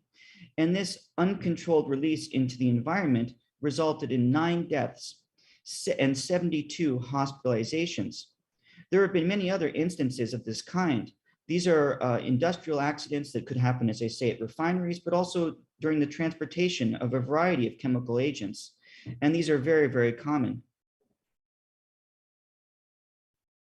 A real world event that will be very familiar to all of us in the region. In 2011, an undersea earthquake resulted in the lifting of the sea floor, triggering a tsunami that ultimately hit the coast of Japan and damaged the Fukushima reactor, causing the Fukushima nuclear disaster. And this resulted in radioactivity release, also mass evacuations. Many people had to leave their home, not only temporarily, but for a very, very long time, if not forever. There was also tens of billions of dollars in cleanup and compensation spent. So here's an example of a true multi-hazard event involving a natural phenomenon, in this case, an earthquake triggering a tsunami, but impacting a CBR and infrastructure, in this case, a nuclear reactor. More recently, in Lebanon in 2020, an explosion of ammonium nitrate stored at the port of Beirut caused a tremendously huge explosion, resulting in 218 deaths, 7,000 injuries, and $15 billion in property damage. It also left 300,000 people homeless. This event just signals that a category of CBR and risks that perhaps falls within the scope of crime and negligence. In this instance, the ammonium nitrate was stored in a storage setting at the port, and unfortunately was allowed to ignite and cause this tremendous catastrophe. And this should hopefully be a lesson for all countries around the world to be extremely mindful of these very hazardous and, in this case, explosive CBR products. Very recently, in a region that I used to work in Western Africa, in the country of Sierra Leone, a fuel tanker explosion happened in the city of Freetown, the capital city of Sierra Leone. And this happened at a busy intersection. And it resulted in 144 deaths, 100 injuries, as well as overwhelming local hospitals that were concurrently grappling with the COVID-19 pandemic. This case study shows something very concerning about CBR and risks. Many of the people that died and were injured in this event weren't actually immediately exposed to the threat, but instead they convened around the fuel tanker to collect the fuel that was spilling into the streets. Because the fuel costs are high and individuals have a very low income in some instances, they want to collect the fuel to use. And this is extremely common. When there's a CBRN crisis, often people will group around the ongoing event, either to look as spectators or to possibly, in this instance, to collect materials. And this is extremely dangerous. And in fact, the casualties that can result are often more severe from the standpoint of those who come to investigate the crisis than those who are initially caught up in the crisis. And last but not least, when we talk about real world CBR and events, we need look no further than the ongoing COVID-19 pandemic. As we all know, the COVID-19 pandemic has impacted every aspect of our daily life, from quarantine restrictions and nationwide lockdowns, to travel restrictions, to overwhelming our hospitals, to the enormous casualties and loss of human life, to the untold economic damage this event has caused. So certainly, pandemic risks are a threat that we must be concerned about, and not just today, but going forward as well. On average, there are 2 pandemics a century, and sometimes these pandemics can have far greater impacts on human health. In 1918-1920 Spanish flu pandemic, there was an estimated 50 to 100 million deaths. And if we consider other emerging infectious diseases such as avian influenza, if that virus were to jump the species barrier and to be transmissible between humans through the air, it could result in a catastrophic loss of human life. And that's because that virus has demonstrated a case fatality rate of 60%. In other words, for those people who have been infected, for every 10 people infected, 6 people have died. So the loss of human life, if that were to become our next pandemic flu, would be catastrophic. So what do these CBRN risks and threats share in common? Well, they're often described as low likelihood, high consequence events. And so while they may not happen frequently, they have the potential to have national, regional, and even global implications. They also pose severe risks to human health, animal health, and the environment. They also have the potential to cause enormous social disruption and have long-term psychological effects on those affected. And lastly, they have huge economic costs, not just in terms of the loss of infrastructure, but also in decontamination and cleanup and similar costs. Now, let's consider another aspect. What are the common characteristics in terms of what we need to implement for the response? Well, there's no simple answer, but one thing is true. No single agency or government department or international organization or even country can address these CBRN events alone. Instead, it requires multi-sectoral and interagency coordination. This means that public health needs to work with law enforcement. Law enforcement needs to work with customs and border security. No one sector can deal with it alone. And lastly, it requires national, regional, and international partnerships. And this is where the EU CBRN COE comes in. The EU CBRN COE is a global initiative to mitigate CBRN risks and strengthen all hazards security governance in partner countries of the European Union, following a voluntary and demand-driven approach. It is funded by the European Union and is jointly implemented by the EU and UNICRI. To show you how we're building partnerships, I'll show you 3 levels of partnerships that we're building to implement the CBRN COE initiative. First, partnerships between countries. There are 62 partner countries that participate in the EU CBRN COE. In this map of the world, you can see the flags and the names of the countries, as well as the 8 different regions. So the partner countries are grouped around 8 regional secretariats. You can see in Southeast Asia, as I mentioned, there are 10 partner countries, and these countries are those that represent ASEAN. Our regional secretariat itself is based in Manila, Philippines, where I am currently. Another critical layer of building partnerships happens at the national level. Specifically, each partner country of the initiative is represented by a national focal point and an interministerial CBRN national team. In this graphic, you can see the national focal point in the center, and he or she may represent the Ministry of Public Health or the Ministry of Interior, Ministry of Foreign Affairs. It's for each country to determine who their national focal point is and where they sit in government. But critically, around the CBRN national focal point are experts representing all relevant ministries. And these ministries can include Ministry of Foreign Affairs, Ministry of Interior, so police forces, Customs, Ministry of Energy, Ministry of Education, Intelligence Service, Ministry of Health, and many others. These various agencies and their representative experts constitute the CBRN national team, and they are truly the beating heart of the initiative. This is because the CBRN national team first identifies what CBRN risks and threats are a priority for the country, and they do this by drafting what we call a CBRN National Action Plan, and this document identifies what the country views as its top priorities.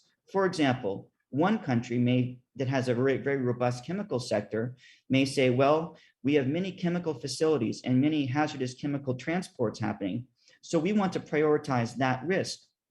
Another country may say, we have very large concerns about emerging infectious diseases, including potential emerging flu viruses, and we would like to focus on that particular risk. Moreover, countries can address their risks through a variety of actions: preventative, detection, and also response.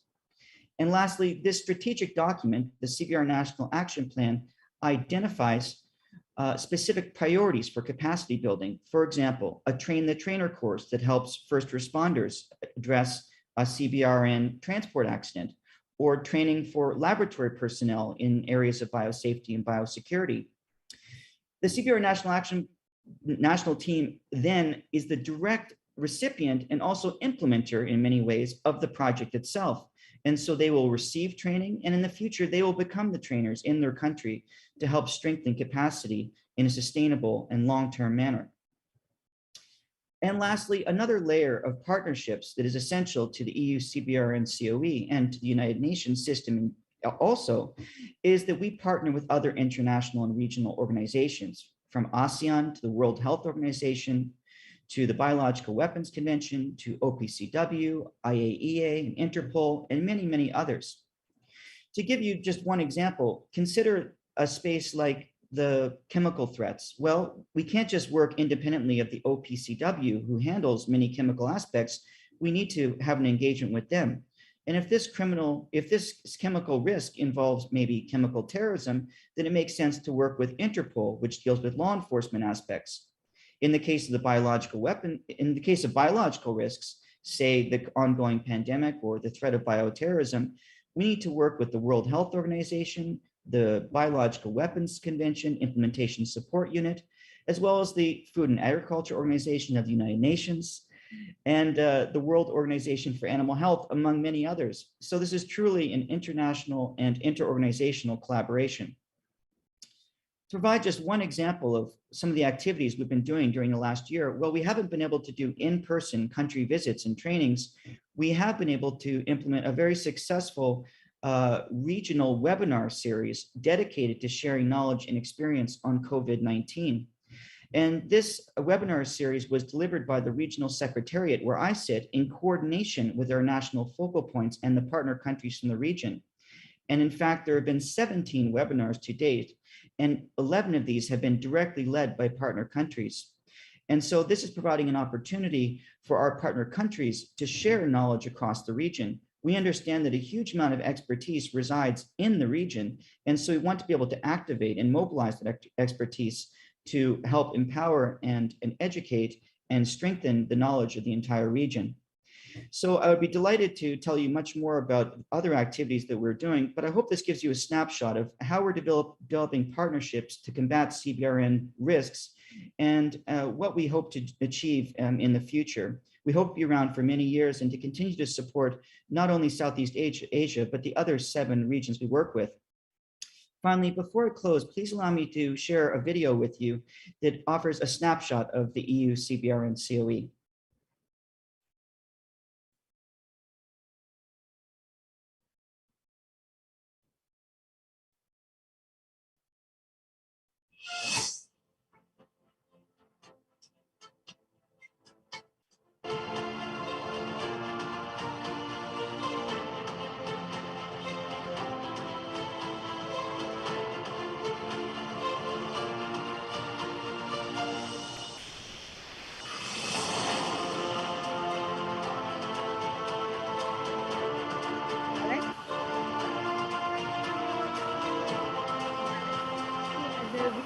We cannot see the video.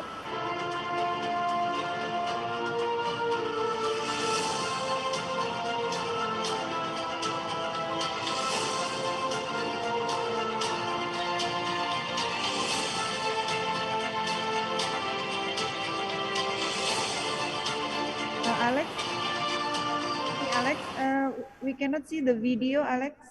Would you please share your video screen? Oh, I'm very sorry. Yes, I was sharing my screen, but I'm sorry that it wasn't going through. I also shared the link via email. I wonder if it's possible to play it from your end.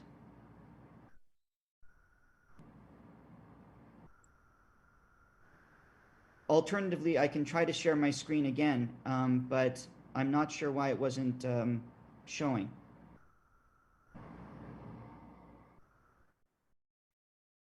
Okay, room assistant may help. Yeah, our room assistant. Can we play from our side? Yeah. Okay. Okay. Please, Roy. Thank you. Thank you very much.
Well, thank you very much. I'm just going to share my screen for one last second. And this is just my contact information. So thank you so much for playing the video on your end, and apologies for the glitch on my side. But I was delighted to deliver this presentation today, and I welcome any questions you might have. Thank you. Thank you very much, Alex, for a very interesting and impressive presentation. And there are some questions in the chat. Thank you for the great and informative presentation. Indeed, to tackle this complicated and various risks across sectoral and international collaboration is the key. Do you have any example you work with academia in the region? How do you think universities or academia can work with or contribute to the work or initiative by your organization, for instance? Any suggestions? Well, thank you. From Takako Izumi. Thank you so much, Doctor. That's a very good question. And indeed, we have a very robust collaboration with the academic community. The academic community is so essential for multiple reasons, obviously because they're educating students and they will be the leaders of tomorrow, but also they're doing cutting edge research, also R&D and a variety of other things that make them invaluable to this discussion. So to give you one concrete example, UNICRI administers what's called the International Network on Biotechnology, or INB. And the INB is a network of highly committed universities and research institutes around the world committed to advancing responsible and secure conduct in the life sciences. And so we have multiple, we call champions in responsible life science education from around the world. These are universities and other research institutes that are leading and developing educational content on subjects like biosafety and biosecurity and bioethics. And so the INB enables these universities to share their resources between each other so they can learn from each other, and also to upload these resources to a common platform that allows all of us to benefit from the hard work they're doing. So that's one concrete example of how we're working with the academic community to advance our work. Thank you for your question.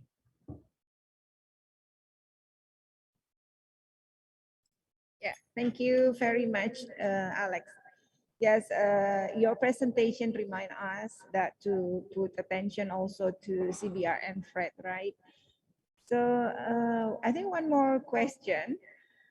Do you have any plans for the future and recommendation to build partnerships among all the stakeholders?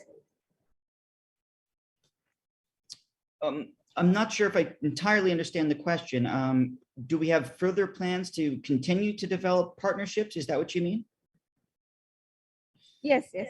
Right. So we're constantly working to strengthen our partnerships and to expand our network. So for now, there are 62 partner countries that are part of the network. It's very possible that new partner countries will join the initiative.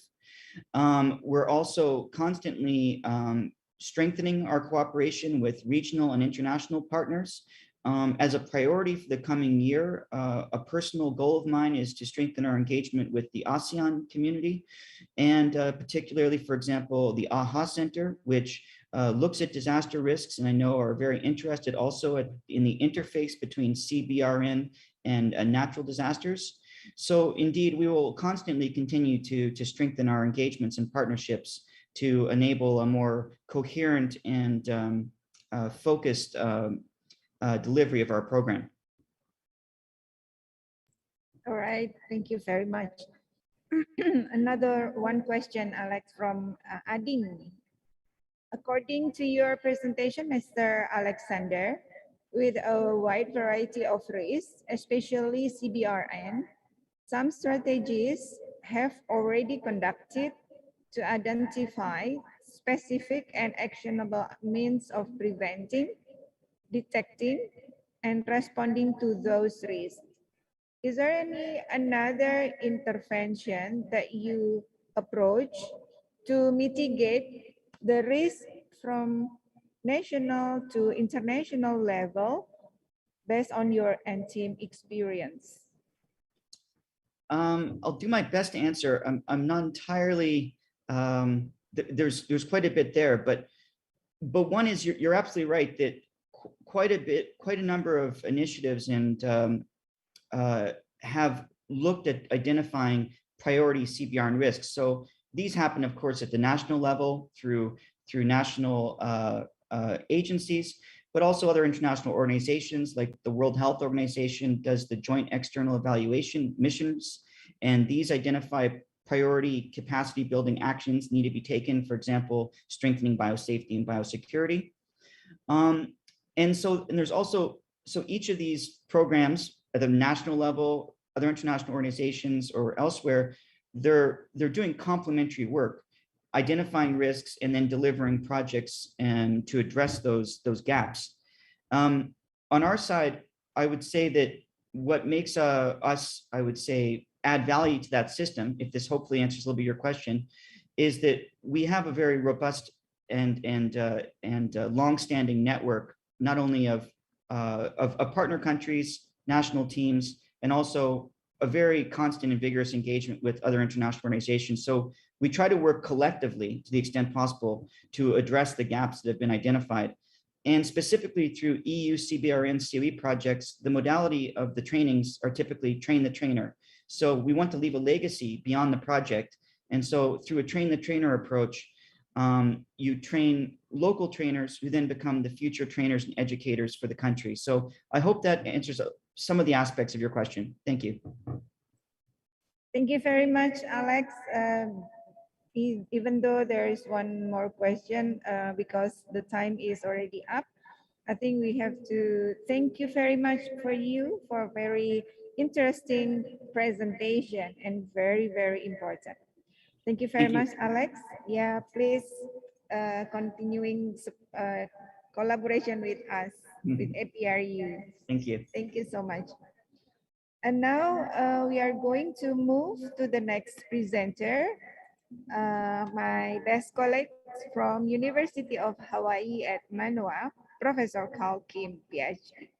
Hello, Professor Carl Kim. Yes. He received undergraduate education from Brown University and PhD in Urban Studies and Planning from the Massachusetts Institute of Technology. He is editor-in-chief of Transportation Research, Interdisciplinary Perspective, associate editor of Transportation Research Party, Transport Environment, and formerly editor-in-chief of Accident Analysis and Prevention, and formerly editor of Korean Studies. He has received more than 16 million US dollars in research and training grants from federal, state, and international agencies and organizations. Served as chairman, National Domestic Preparedness Consortium, NDPC.US, previously served as Vice Chancellor for Academic Affairs, Chief Academic Officer of the University of Hawaii at Manoa, overseeing strategic planning, accreditation, tenure and promotion, and international programs. Holds faculty appointment in the Center for Korean Studies and the School of Architecture.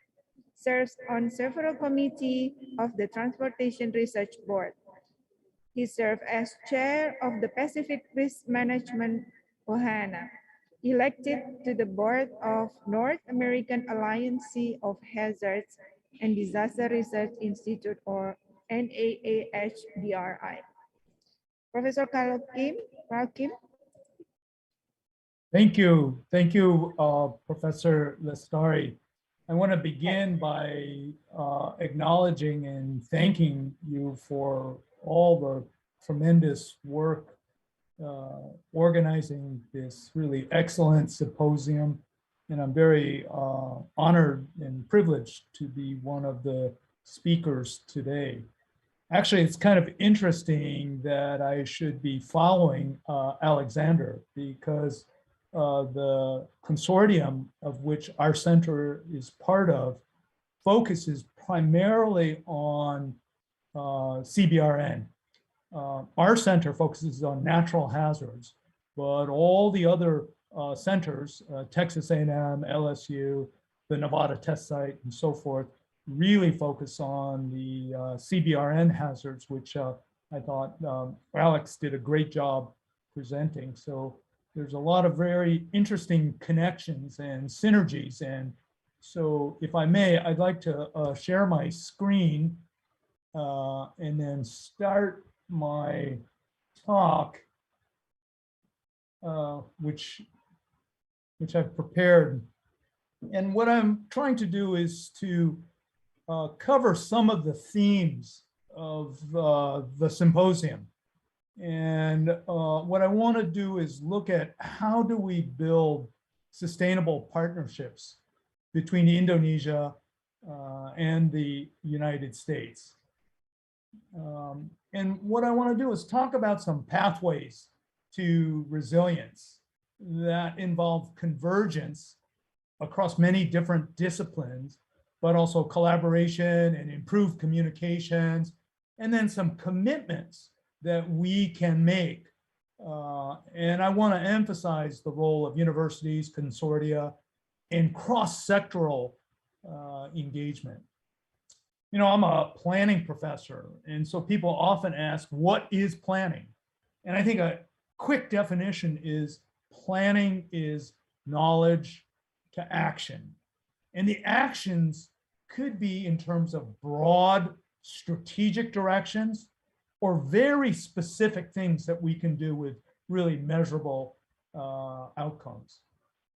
I've had a lot of experience working on projects in Indonesia for the last 10 years. And I'm going to talk about some of the research, education, training, and workforce development that we've been engaged in. I think there is a big dividend to investing in resilience to build peace, prosperity, and well-being. You know, our work in Indonesia began more than a decade ago when we were funded by USAID to do a multi-year collaborative project to build peer-to-peer exchanges between academia, government, NGOs. And our efforts really built upon a long-standing relationship between the University of Hawaii as the largest university in the Pacific Ocean region, and with its Hawaii is an island state. It's the largest island state with many of the same hazards that we have in Indonesia. And a lot of our efforts have focused on training and education and workforce development for both in-service personnel and pre-service, people that are coming from college or young people.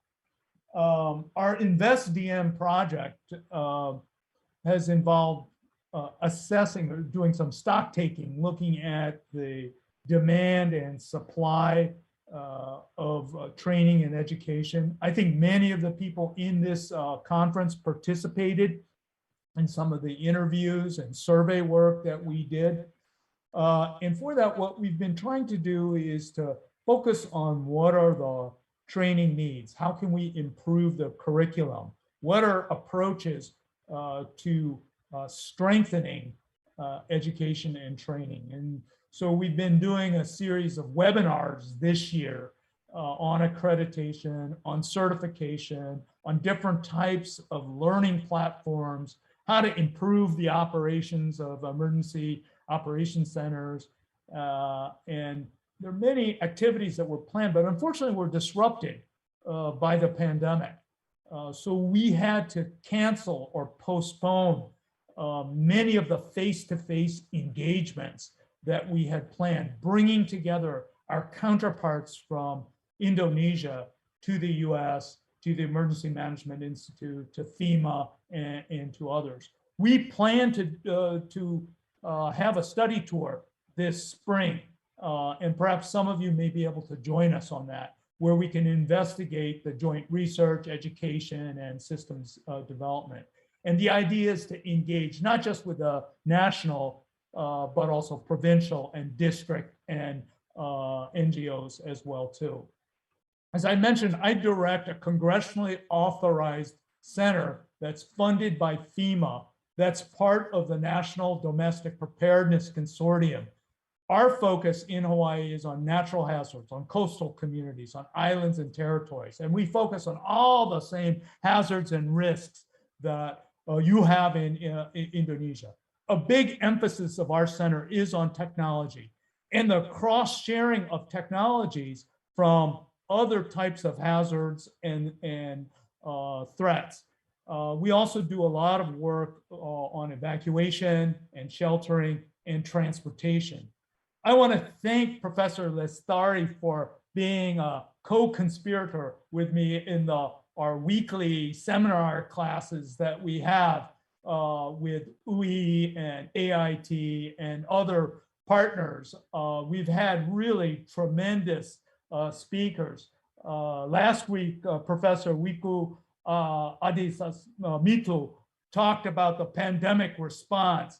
And before that, we had Professor Karnawati, who is going to be following me, present to our students and share information.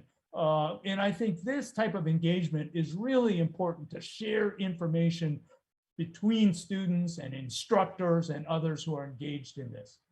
Much of my research that I direct focuses on safety, accidents, and transportation. For many years, I edited accident analysis and prevention, and I currently edit an international or interdisciplinary journal on transportation. In Hawaii, my nickname is Dr. Disaster.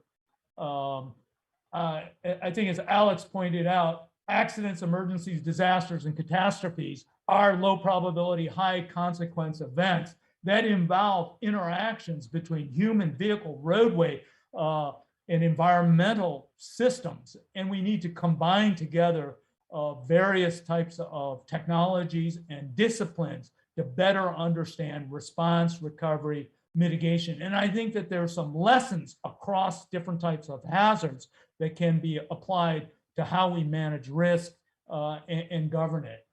And these days, there are many, many global threats and hazards. Climate meetings have just ended. The melting of the polar caps, ocean acidification, really complex hazards are changing the intensity, duration, frequency of extreme events, along with the existing hazards like volcanoes and earthquakes, tsunamis, and subsidence. And coupled with the human-caused events, terrorism, cyber, crime, industrial accidents, and with growing inequities and disparities, we have our work cut out for us. And so what I want to talk about are some of the changes that are occurring, in part because of climate change. Rapid intensification of events require that we have new models and technologies for doing this. We recently published a paper that in between weather and climate change, we can look at climate variability. And I think El Nino, La Nino, oscillation, Southern oscillation, ENSO effects provide kind of a mid-range, both in temporally as well as spatially, for us to look at to get a better understanding of the hazards and threats. We're reminded by the COVID pandemic of the centrality of transportation, though, because the disease was spread by the movements of people. And the actions taken, isolation, quarantine, social distancing, all involve transportation actions. And so part of what we have to do is to better understand how to manage our transportation networks. And there are some challenges associated with this. Above all, the pandemic disaster has exposed the structural weaknesses and inequities, especially in countries like the United States, where factors like income, race and ethnicity, and access to healthcare have so much to do with the outcomes associated with this. And there also have been impacts because of the lockdown, social distancing, isolation, which has harmed the well-being of people. There's been a shift away from public transit to more biking and driving, but that creates other challenges and problems. I want to remind you that transportation operators are frontline workers with increased risk of fatality and exposure, but there are long-term challenges that we're seeing with the recovery and adaptation to all of this. Some broad directions for resilience emerge. Focus on equity, focus on vulnerable populations, integrate safety and security with operations. So much of this has to do with how do we manage and finance this. But mitigation efforts must address social justice and redistribution, and we need transparency in these systems. Part of the adaptation strategies that we're working on is to improve data collection and understanding, and pilot and test some new technologies, some protective devices. I think it's best to go green if we can, use nature-based solutions, and then look for convergence across disciplines. And I want to talk quickly about some of them. Oh, the pandemic created this quasi-experiment for us, right? It shut down tourism across the world and in places like Hawaii. So we are able to see what is the effect of reducing our dependency on this and what happens if we reopen the economy. I've written a lot on this topic that we need 5 different T's to stop the pandemic: testing, contact tracing, tracking of infected people or exposed people. We need new technologies and also training in terms of how to use these technologies. So a lot of the work that my lab, that our work is doing involves applying new technologies that we're using for detection of hazards and threats, and then re-engineering them for the pandemic. Like, can we use our wave detection technologies to determine whether or not people are wearing masks properly? And can we use crowdsourcing and other tools that we've been developing for monitoring changes in the environment using traditional engineering, surveying techniques, using drones? We've mounted video cameras into trees to monitor the wave heights, the inundation, and other kinds of changes that have occurred.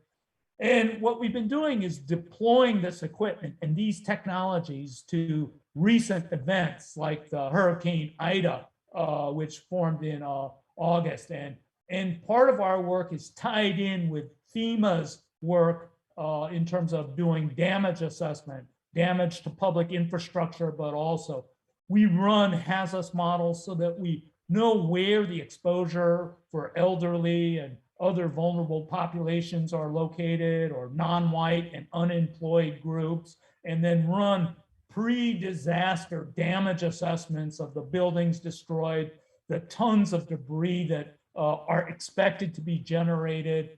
And then what we do is we send actual assessment teams out to do confirmatory analysis using basically many of the same equipment that Google uses for their Street View.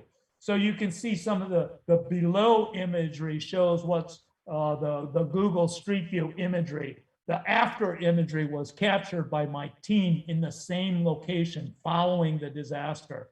And obviously we're interested in the effects of storm surge or wind damage or other types of hazards and debris, and then comparing it with satellite imagery and our prediction models. We've integrated this with crowdsourcing and information from social media as well too, as yet another layer of confirmatory analysis. So we have a large project for capturing social media tweets and other types of information, and then looking at what it is that people have said have occurred in terms of the damage and the locations. And part of this is just consolidating all of this data and then using some vision learning, some deep learning AI algorithms to classify damaged and undamaged locations. Technology introduces some challenges. You know, a few years ago in 2018, we sent out a false alert that that Hawaii was under attack from North Korea. It was a mistake. It points to the importance of good systems design, standard operating procedures, testing, and training. And it also serves to remind us that if we can avoid technology to design with nature, sometimes this is more resilient and better than other types of effects or impacts. So part of our work involves mapping and analyzing different types of hazards and threats that impact the same location or the same zone. So we're looking at not just tsunami threat, but riverine flooding, hurricane storm surge, the effects of sea level rise or ground subsidence, and then identifying the impacts that are associated with these different types of stressors and hazards, and then programming that into our evacuation modeling, our evacuation guidance, because we don't want to be directing people through dangerous locations. And we don't want to locate shelters in areas that are prone to flooding.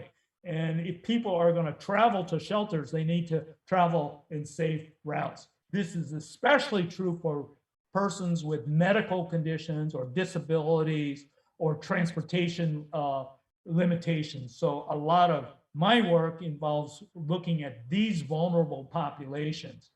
I want to conclude by saying what we have to do, though, is really look for joint benefits of mutual gains. And I think part of it is to use nature, to go green, to design with nature. That's the next generation. This is a picture of the Cheonggyecheon drainage canal stream. This is a project that I've investigated for many years and worked. And it's kind of a first generation project. We learned a lot about this. On the one hand, it's great that they took this elevated highway and replaced it with a drainage system. This is kind of a first generation project. And while it's great that they created a better people space, a gathering space, a green space, we learned a lot about how to build these and how to make them more natural over time. So I think that there are really great opportunities to develop more nature-based green solutions. And a lot of the work, if you can come to Hawaii, we'll give you a tour of some of the work that's that we're doing in our built-up areas to try to make them more wild, to make them more natural, to make them more green. So I hope someday you'll be able to visit us in Hawaii. And I think that there are many avenues for further collaboration. I mean, first we have to have the alignment with Sustainable Development Goals and Sendai. We have to build training and education capacity.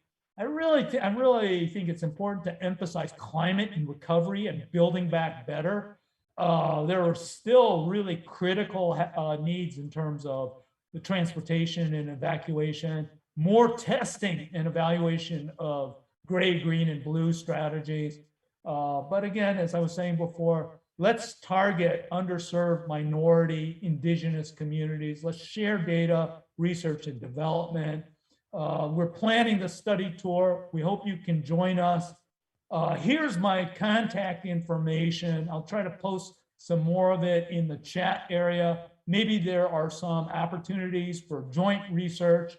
If you're interested in publishing in transportation research, interdisciplinary perspectives, or developing and delivering training courses together, I hope Professor Lestari and Professor Carnavate that we continue with our engagement between UI, UGM, and other institutions in the future. And I hope that you can participate in our Invest DM project and join us in Hawaii. So here's my contact information. Once again, thank you very much for really excellent. I very much enjoyed the sessions, although it was, frankly, it was too much information. I'm suffering from information overload with the quality and the quantity of the many presentations over these 2 days. And so I hope someday we can spread this out. Spreading the peak, I think, refers to not just hospital capacity, but also our capacity to learn. So once again, thank you very much. Thank you very much, Professor Carl Kim. What a very impressive and wonderful presentation. I think there are plenty of questions here. Yeah. Okay, from myself, Professor Carl Kim, you have built a partnership with many partners. Yeah. Is there any challenges for these building partnerships amongst with the many stakeholders? You know, I think the biggest challenge is described by stovepipes. And we have disciplinary stovepipes that actually we as academics were trained in. And that we were trained to really specialize. And there's a famous expression, inside baseball. Only people who understand baseball can understand the jargon, the terminology, the latest advances. And that's, I think, one of the biggest challenges. These stovepipes that are disciplinary, but they're also institutional, that we, in addition to engineering versus public health versus urban planning versus environmental management, there are also differences between government agencies at the national, local, as well as community-based organizations and so many others that need to be brought together. And I think that there are also cultural divides that separate us. And I think one of the great things, the important things about the work that we have done together with UI and others is to try to bridge those kinds of cultural and communications gaps and the isolation that we have because of that. I think it's really hard for people to also share information. A lot of people view it as proprietary. A lot of people view it as intellectual property. And it makes it difficult to share advances in technology and so forth. But that's part of the challenge that I think we need to work around. But a good, difficult question. Thank you very much, Professor Carl Kim. And one more question from Kamarudin. Nice presentation, Prof. Carl Kim. Thank you. By the way, how the effectiveness of technology that can help to warn or alert people before natural disaster occurs due to so many people get terrible or dead? Yeah, that's such a great question. And it's so difficult right now because the technology is exploding. There are new apps, there are new platforms, there are new devices, there are new systems of communicating. And it really comes down to the challenge of, you know, in the past, government and even the media was a bit more centralized, but because of social media, because of all the different providers of information, it's become so difficult and challenging in terms of communications. And, you know, that's one of the problems that we've been trying to research and to look at the differences between formal and informal systems, the difference between government versus NGOs versus communities, the difference between national or international top-down systems and more bottom-up grassroots systems. And obviously this is really, really messy and really difficult. And that's why I think we need the brightest minds that are committed to trying to solve these problems to get this. Already, I mean, we were involved with many of the detection, alert, and warning systems that were initially developed, but already the technologies have changed in this. And many, many countries have started their own systems, and they don't all talk to each other, and so we have a bewildering array of different technologies, systems, languages, terminology, and there needs to be a lot more convergence and uniformity and standard setting and collaboration to get all of this to work. All right, thank you very much, Professor Karkim.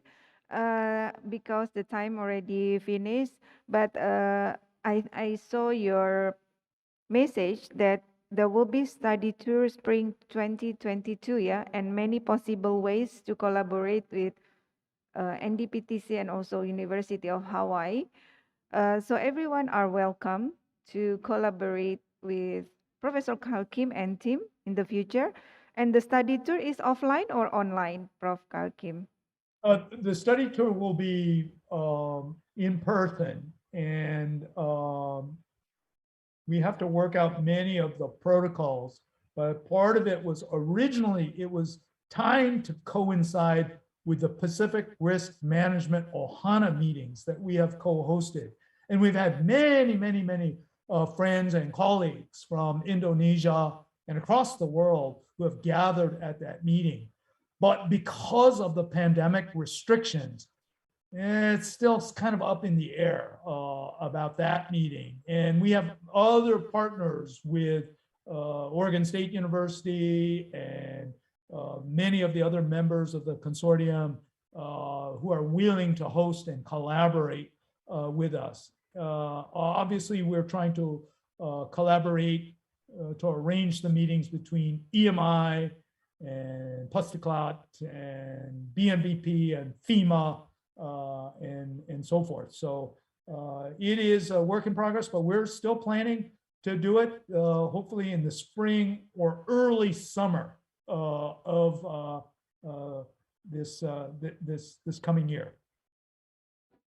All right, thank you very much, Professor Karkim, for a wonderful presentation, and someday see you in Hawaii. Yeah, I hope so.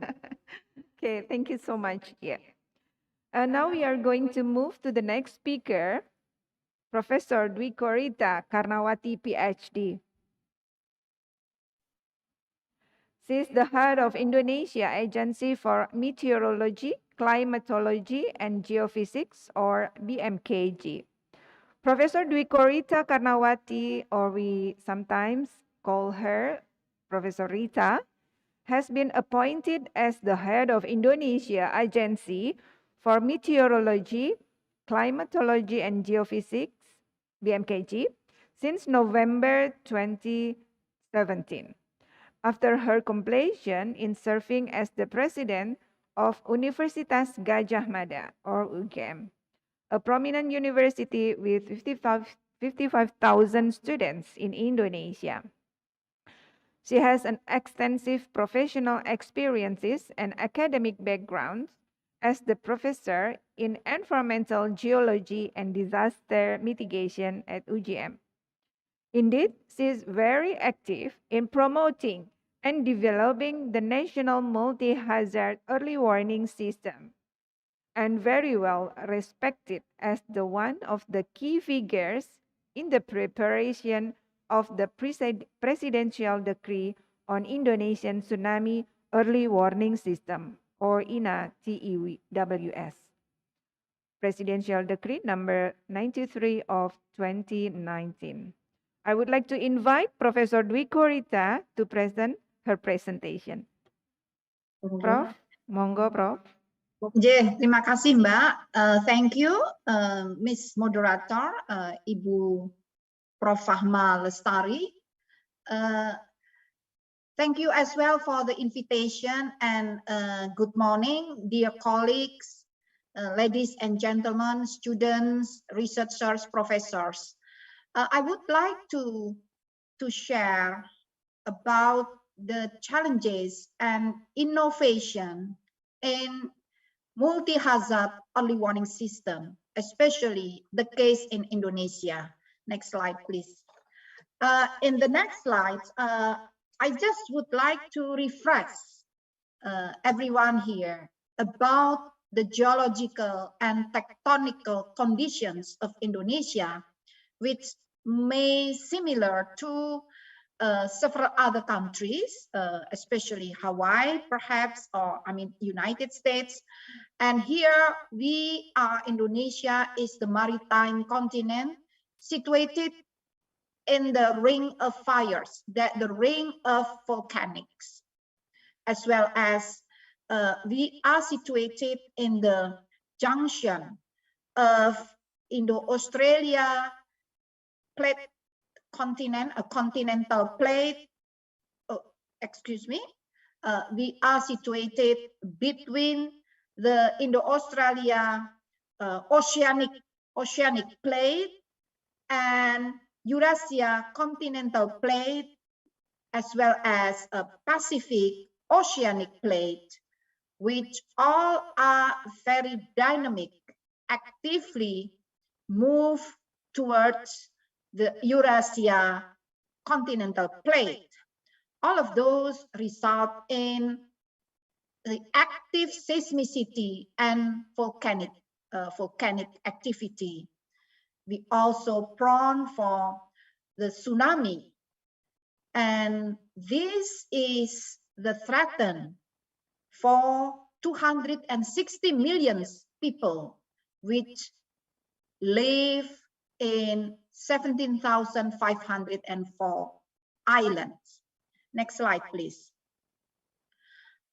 This is the advanced national this is the data, the graph that collected from the Advanced National Seismic System Composite Catalog, which shows how the trend of seismic activity across the globe. From the graph, the left side graph, we can see that the trend constantly increase, getting more steep and steep trend of the increment. The dark color showing the prediction of the trend, and the red graph shows the real events of the seismicity year by year, or the annual seismicity across the globe. And indeed, it shows that the events, the annual events of seismicity in our planet Earth, increasing significantly. The map on the right side also indicating how the distributions of the seismic or the earthquake events across the globe, which following the zone of plate tectonics. So we can see that majority of these events is the earthquake with the magnitude of 6.0. Well, the next slide, please. What about in Indonesia? Similar to the global phenomena in Indonesia, the seismic events annually also significantly increase. Before the year of 2017, the average annual events was about 5,000, up to it's about 5,000. However, then in 2017, the events getting increased. So more events occur in 2017, starting from the average of 5,000, it becomes 7,167, even though in 2018, it's jumped up to 11,920. the following years, it's still beyond the annual average of 5,000. It's about 8,000. So in conclusion, that indeed the seismicity or the potential disaster earthquake due to the earthquake or tectonic condition in Indonesia seriously increased. Next slide. Next. Well, the next slide, I would like to highlight here not only the events of the earthquake increase, but the trend of multi-hazard is also getting more and more frequent. For instance, the last earthquake in Palu, it was not only single disaster. It was earthquake, then followed by submarine landslides, and instantaneously followed by near-field tsunami, which arrive in 2 up to 4 minutes, very near and very rapid arrival of tsunami. And our early warning system was prepared with the 5 minutes warning. So it means when the tsunami arrived in 2 minutes, the warning has not yet started because it will start at the minutes 5 in 5 minutes. So this is also a very important lesson learned, that we do need more rapid, more fast warning system. And the fastest warning system actually known in the world is by Japan. However, Japan also needs 3 minutes to provide the warning. So it means the tsunami is faster than all warning system in the world. So this is another challenge. And the multi-hazard is not only earthquake, but also submarine landslide, tsunami, liquefaction, and then also landslide on the land, result in more catastrophic multi-hazard or multi-disasters. Next slide, please. Sorry, previous one. That's only in Palu, but also in Sunda Strait. The tsunami occurred without any earthquake. In theory, 90% of the tsunami induced by the earthquake at the bottom of the ocean. However, tsunami in Sunda Strait was due to the volcanic eruption followed by the landslides towards the ocean, towards the water, the straits, then induce tsunami. So again, more multi-hazard occur. And actually at that time, we have released the warning because we have predicted there will be storms. So the warning is not for the tsunami, the warning for the thunderstorms, for the wave, the ocean storms. So that was multi-hazard disaster occurring in the disaster event. So multiple events of disaster is getting more and more frequent. Next slide. Now we talk about the weather and climate. Indonesia is situated in between 2 continents, the largest continent, Asia, and then Australia. It is also situated in between 2 oceans, the largest ocean, perhaps Indian Ocean as well as Pacific Ocean. So the climate and weather in Indonesia is very, very dynamic. It's not only the tectonic condition, not only the volcanic condition, not only the earthquake and tsunami, but we are also very prone to the climate or weather or hydrometeorological disasters due to the complexity of climate and geographical island in Indonesia, situated in between two largest ocean, and the interaction of the ocean with the atmosphere really now getting more and more affected by the global climate change. So now we have more tropical cyclones, which actually, according to the theory, our location situated within the tropics, that less than 10 degree latitude, it's supposed not hit directly by the cyclones. In fact, the ocean or sea surface temperature in Indonesia is getting warmer and warmer. The average temperature, it's supposed to be 25 up to 26 degrees Celsius. Now we have 29 up to 30 degrees Celsius.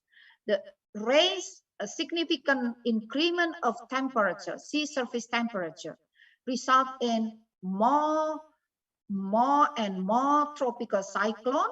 So we are just hit directly by the tropical cyclone, which is supposed not to enter to the tropic zone. And we have more and more extremes weather. That's why we have more and more landslides, flood, debris flood, and other hydrometeorological disasters. Next slide, please. Apart from that, we also suffered from, again, the global climate change. It is indicated by the ice cap in Puncak Jaya, that's in the peak of Jaya Wijaya, which was originally, it's about 200 kilometers. Nowadays, it's only about 2 kilometers square. So from 200 kilometers square, now only 2 kilometers square. It's about 1% left. And we predicted, according to our research and investigation, this ice cap will missing, totally missing by the year of 2025 up to 2026. Next slide, please. And it is also the evidence, based on our observation, that the number of extreme rainfall, daily extreme rainfall, that's the peak before the year of 1970s, we only have two highest peak, that the rain intensity was about 250, please have a look, the red graph, that daily rainfall, the blue graph is 2 days rainfall. So please have a look, the red graph, that for the daily rainfall intensity. So it is only about, it's only 2 peaks occur before the year of 1960 or 1970. However, that means before the year, excuse me, any problem? Sembunyi kita di bawah, sembunyi. Excuse me, can you help? Oh, I'm sorry for the trouble. Okay, it seems, before the year of 1960s, only 2 extreme rainfall, which was about 250 millimeter in 24 hours, and about yes, that's the maximum is 250 millimeter. Please have a look, the red color, the red graph. However, after the year of 1917, we have more and more peaks of extreme rainfall, 24 hours extreme rainfall. And the last peak, actually in 2020, it was 377 millimeter in 24 hours. So it means due to the climate change, so the extreme rainfall getting more and more frequent, and the intensity is getting higher and higher, and the duration is getting longer and longer. So that's why the potential of hydrometeorological disaster is getting more frequent and more severe. Next slide. So I would like to summarize the challenges faced by Indonesia.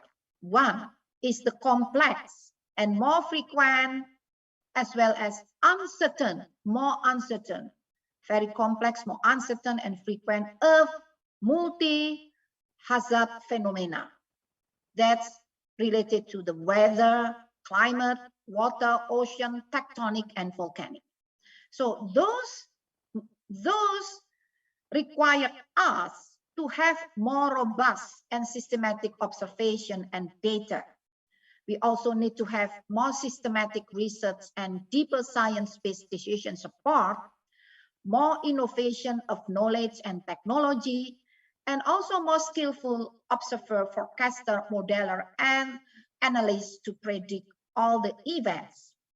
Unfortunately, despite of all requirement, which is leading to the higher and more innovative technology, we still have lack of awareness of the community, of the people. It's not only the community itself, but also some, not all, some local government, also some agency, at national agency needs to have a stronger awareness, and understanding is also need to be improved. So capacity to prepare and respond timely and appropriately on the warning needs to be further improved. So the gap is now we are applying advanced technology, quite sophisticated technology by satellite, by radars, and by other digital technologies, which requires skillful people to operate and to understand, yeah, to apply. Unfortunately, the people themselves, the operational, I mean, for instance, we provide early warning for the ships, yeah, and the people in charge to receive the warning at the harbor, unfortunately, not all understand about the warning itself due to the technology is more advanced. So there is a gap between the advancement of the technology compared to the capacity of the community of the user to understand that. So this is our challenge, how to close the gap, how to improve the capacity of the user of the technology in order skillful and easy to understand all product of the high technology. And that means we require more literacy, more advocacy, more education, more training, more internship.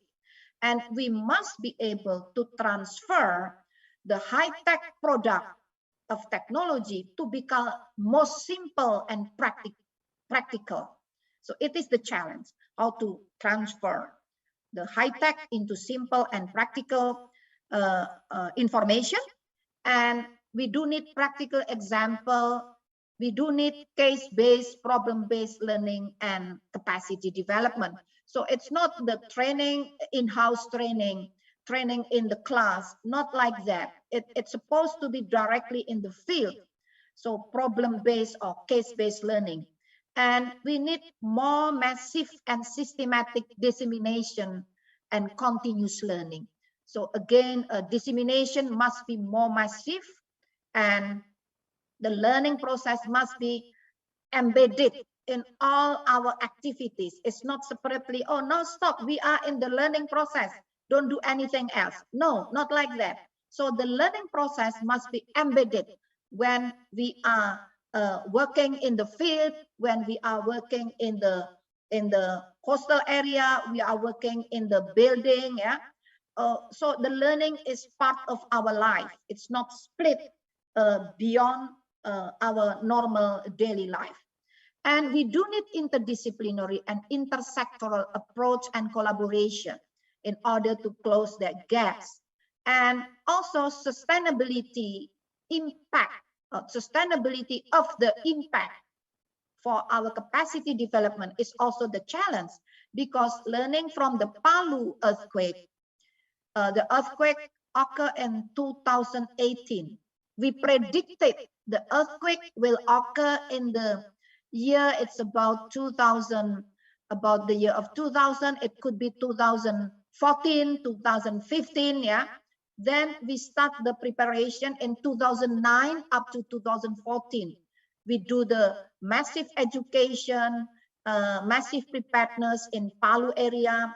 The target groups, the participants was the students at school, the students in the university, also the local government, the parliament, the media, all involved in that, all participate in that preparedness. And then we prepare the new map for landscaping area in the hazard prone area. Unfortunately, the map could not be implemented timely. Why? Because the program ended in 2014, starting 2009.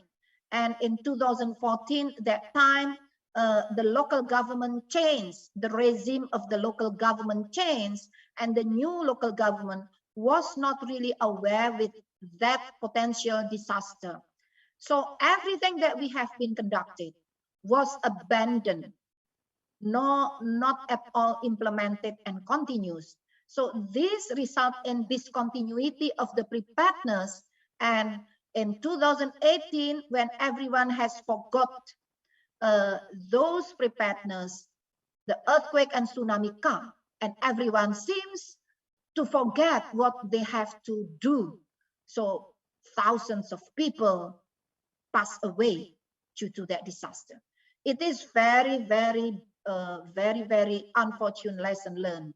So we do need to tackle that challenge with more sustainable capacity development program with interdisciplinary, intersectoral approach and collaboration. And next, let's see how the strategic innovation we are conducted in order to tackle the existing challenges and gaps in the that I have explained before. So we formulated end-to-end system by focusing on the integration of technology innovation together with the social innovation. So let's see the technology and integrated technology and social innovation. We start with the decree, presidential decree to establish, to strengthen the existing tsunami early warning system. End-to-end system consists of upstream system and downstream system. So above the red dash line is the upstream system, mainly technical system, and below the red dash line is the cultural system, mostly that is the downstream system. For the technology, we keep improving the technology by adapting to the development of advanced technology. For instance, we start to install the sensors at the bottom of the ocean. Before, we never do that yet. And we put more numbers of sensors, starting from only 20 sensors. So in 2018, it was become 100. It's about 170 sensors, and now we have more than 400 sensors of the seismograph to detect the earthquake. And we put more sea level monitoring data. Before, it was very rare. So basically, in the structural part, we improving the technology, the system processing, the IoT, the Internet of Things, artificial intelligence, and we could manage to improve the speed of dissemination, which was 5 minutes to allow early warning to be spread to the people. Now we can manage 3 up to 4 minutes. So that's the upstream aspect, and the downstream, we have a lot of challenges because actually the warning could not be directly sent from our agency to the people. That's by law, by the decree, because the people belongs to the local government and they have the autonomous. So the warning for the people at the village is spread by the local government from our agency. So our warning goes to the local government, then the local government send the warning through the people at the village, and if the people must be evacuated, so the local government, the person in charge in the local government must push the button. However, according to our research and investigation, we found that not all local government is ready 24 hours to push the button to receive the warning. So, for instance, most of the earthquake and tsunami occur at night when the people sleep. Yeah. Unfortunately, the officer is not always ready in that time. So sometimes, or it has been once, even twice, no person in charge is available. So the warning could not reach the people. So there is a disconnected chain.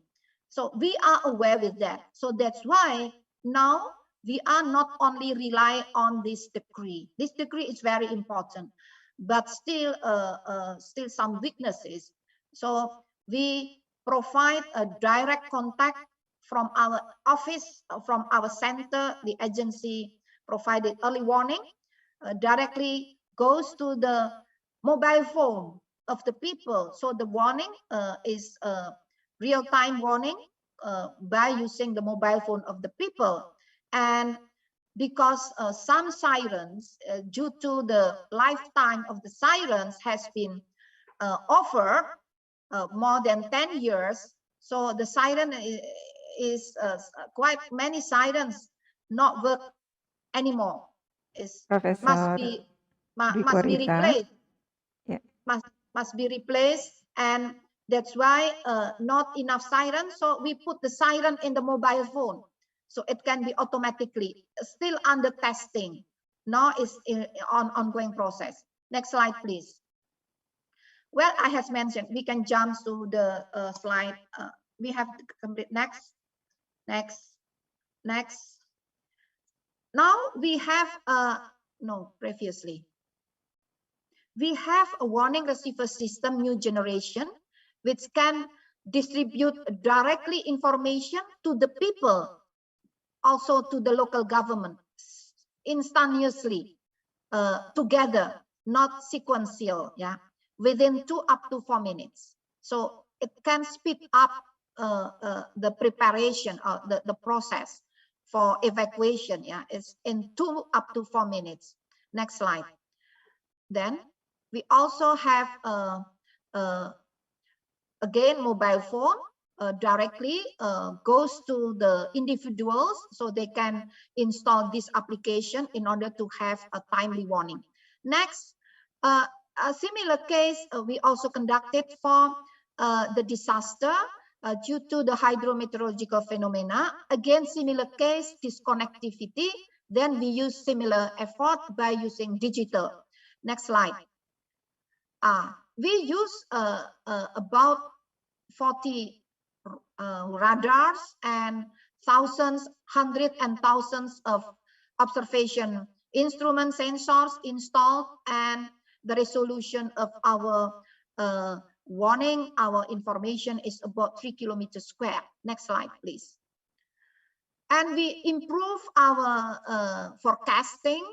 Now we use impact-based forecasting. It's not only provide information about the extreme weather, but also the potential impact, like the debris flow or the debris flood or the flood. Next slide, please. This is the example. The last tropical cyclone is Saroja. It is a very rare event. It's normally on the right side. Yeah, we can see tropical cyclone never hit the land. Never hit the land. It's just part of the cyclone hit the land, not the whole Prof. body. Dwi Korita, But- excuse me, Prof. Yeah. Yeah. The time is finished, Prof. Or could I conclude, please? Yeah. Okay. Yeah. Okay. Let me continue the conclusion. So in conclusion, yeah. Yeah, we do need more. The slide tadi.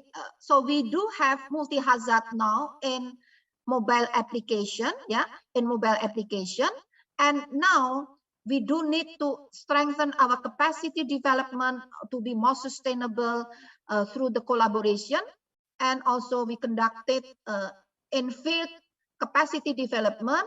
And please just 1 minute video showing how we empower our community, our farmers, to be aware with the climate so they can help themselves against the multi-hazard. Please, thank you very much for your kind attention, and just 1 minute video. Thank you.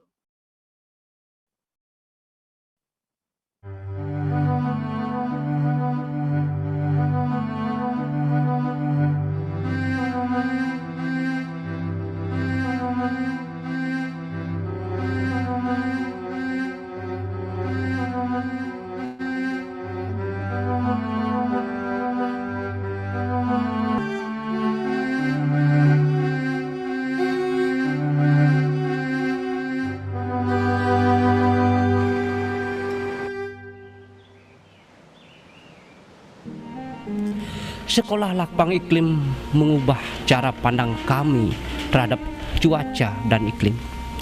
Seiring dengan pengetahuan kami tentangnya yang semakin baik, bahwa cuaca dan iklim adalah potensi yang Tuhan berikan untuk kita, yang penciptaannya melalui proses yang bisa ditangkap oleh akal pikiran kita, dapat dipelajari dan dipahami. Sesuatu yang begitu berarti sebagai penunjang kehidupan manusia. Faktor alam yang berdiri bebas sesuai dengan aturan keseimbangan yang diciptakan untuknya, sehingga tiada usaha lain selain berusaha memahaminya untuk bisa beradaptasi dengan perubahannya untuk kehidupan yang lebih baik. Thank you very much for your kind attention. Silakan Ibu Fahma. Silakan Ibu. Thank you very much, Professor Dwi Korita, for your very important and nice presentation and very much useful for us. Thank you again, Prof. Dwi Korita, because we have already run off the time. I would like to thank you once again for your wonderful presentation and very important information. Thank you very much, Professor Dwi Korita, for your time and very interesting presentation. All right. Thank you so much, Prof. Dwi Korita. And now I would like to hand over to the Master of Ceremony. We already finished for keynote day 2, session 2. I would like to hand over this stage to our Master of Ceremony, Rafi. Thank you so much for your attention. Thank you very much, Professor Dr. Fatma Lestari, and also to all our keynote speakers for today's event. Next, we will have a photo session with the moderator as well as all the keynote speakers.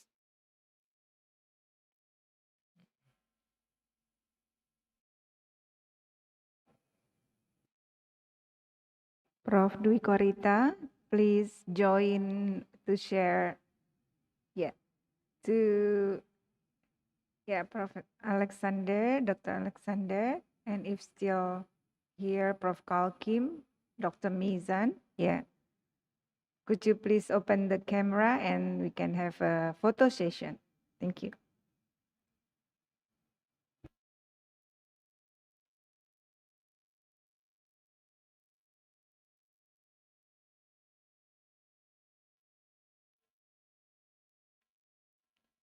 To all the moderator as well as keynote speakers, we will now have a photo session.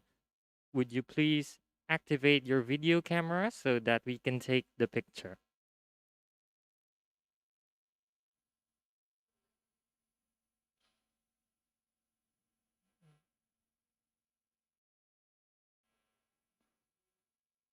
We will now be taking the picture. 3, 2, 1. Okay. Thank you very much for the photo session.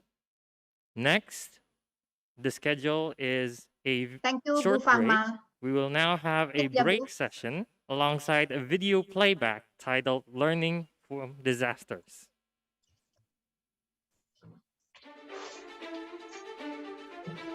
Indonesia is also not spared from various natural disasters such as floods, landslides, and forest fires.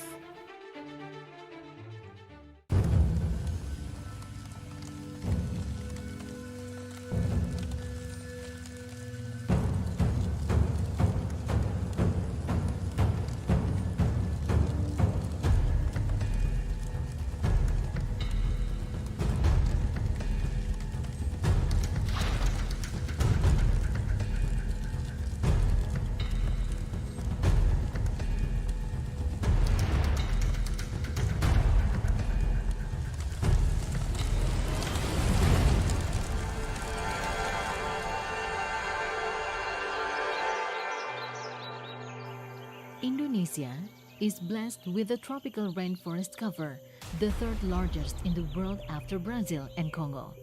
It is home to thousands of species of the biological wealth of the world.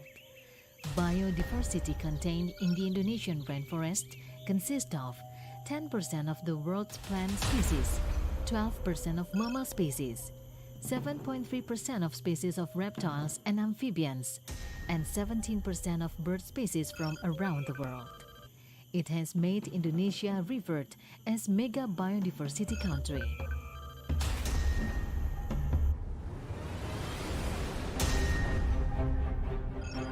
Land and forest fires in Indonesia has been increased over the last decade. Most of these fires are caused by human mistake. In addition, the increasing problem of forest fires is also due to the very dry conditions or El Niño phenomenon that periodically occur by the effects of global climate change or macro that hit several regions in Indonesia.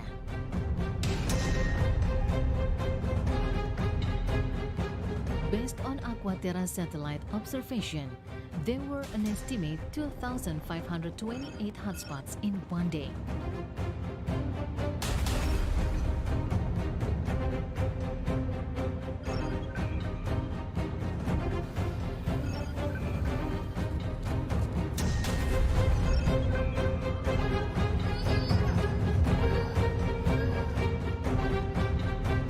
Less rainfall and minimum cloud potential has made fire extinguishing operation become difficult. Weather modification efforts to sow salt on the cloud are also less successful. As a result, hotspots extinguishing effort in locations that are difficult to reach by land can only be carried out through the airline operations. On the operation implementation, there are 24 waterbombing aircrafts and helicopters for air operations. Several neighboring countries also help by sending their aircraft and waterbombing helicopter, such as Singapore, Malaysia, Australia, and Russia.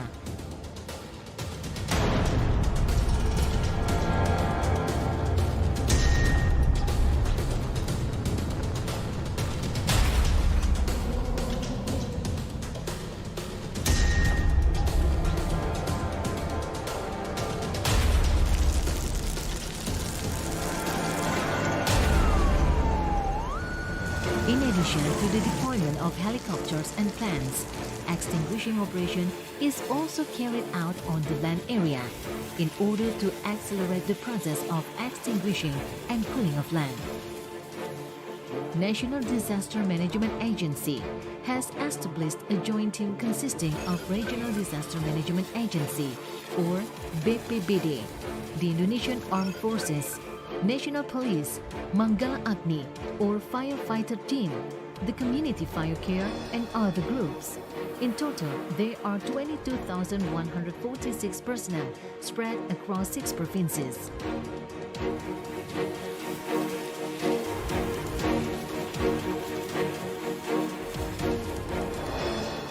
Difficulties in reaching the areas, the extent of the burn area, a shortage of water, the weather which was hot and dry, and the thick haze in the scene of the fire has greatly influenced the effectiveness and drained the stamina of the personnel.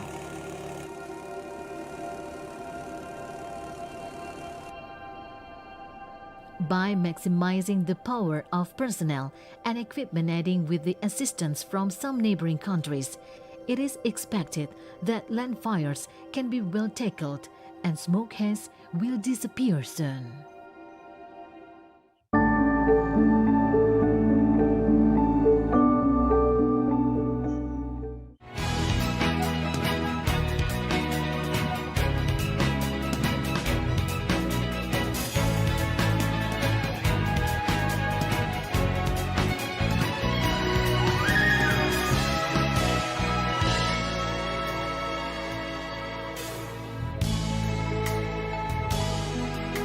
Oh, wonderful Indonesia.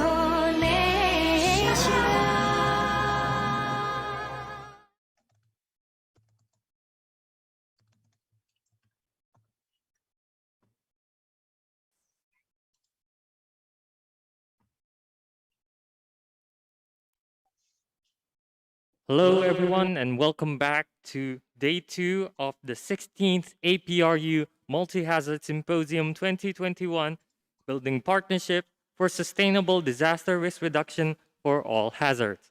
This event is sponsored by PT Petronesia Benimal and PT Teman Setia Mandiri. We would now like to move on to our next event, which is the award announcement session.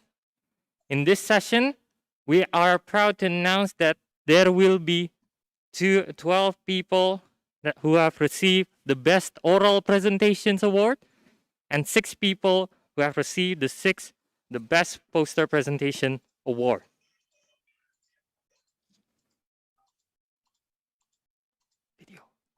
Mesatnya pung luhur jauh di awang-awang, meber kenjang-jangna bangun tayang karingrang, buku narang boas rejeun kamatu prangeu, ngapak mega barihi berenang tarik muru.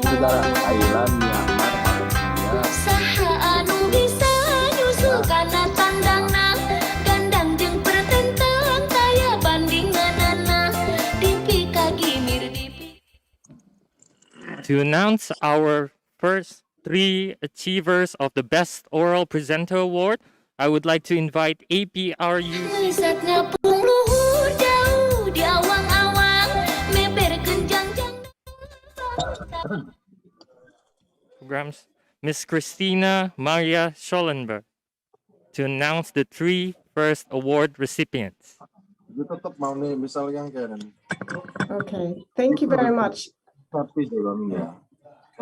I'm very pleased to announce the first 3 winners of the oral presentations, and the title of the first award is Strengthening Partnership Among Youth and Young Professionals in Science, Technology and Innovation for Disaster Risk Reduction, Lens of View Inspire.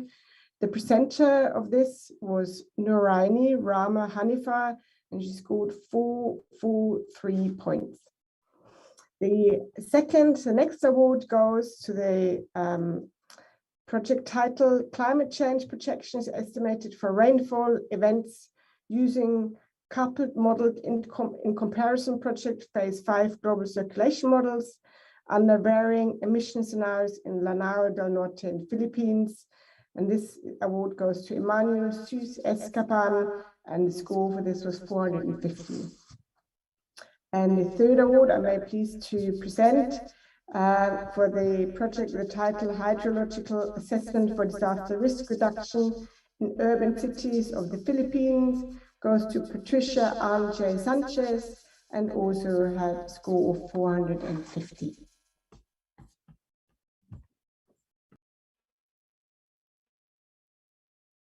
Thank you very much, Miss Christina.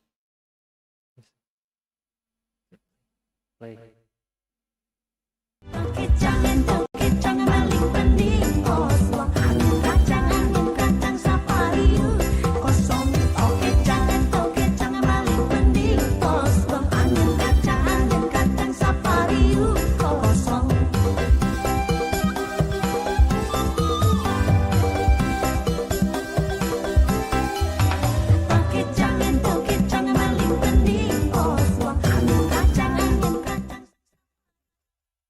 The next 3 recipients of the best oral presentations will be announced by the head of Disaster Risk Reduction Center, Universitas Indonesia, Professor Dr. Fatma Lestari. I would like to announce the next Best Oral Presenter Awards are Geometria Sumamau Guitap with the score 455 and title Vulnerability Assessment of Critical Facilities and its road linkages to climate-related hazards. The case of Tacloban City later in the Philippines. The next Best Oral Presenter Award, Masita Dwi Mandini Manesa, with the score 457, with the title The Spatial Pattern, Emission Trends, and Seasonal Cycle from Satellite Retrieve NO2 over the patent coal-fired power plants. And the next Best Oral Presenter Award goes to Dr. Mizan Bisri, my best colleague, yeah, with the score 457 and title Early Career Researchers Needs Assessment and Future Research Leadership for Resilience Buildings. Congratulations for Best Oral Presenter Award.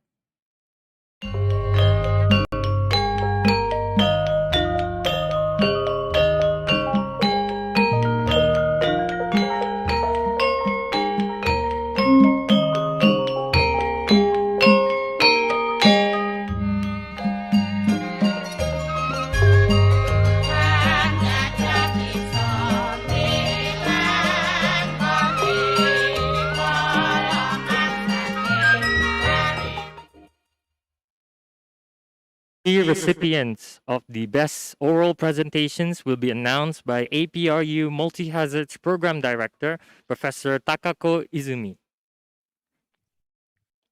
Thank you, Rafi, and it is a great honor for me to call the name of the best winner of the Best Oral Presenter Award. The name is, the award goes to Wiko Setonegoro.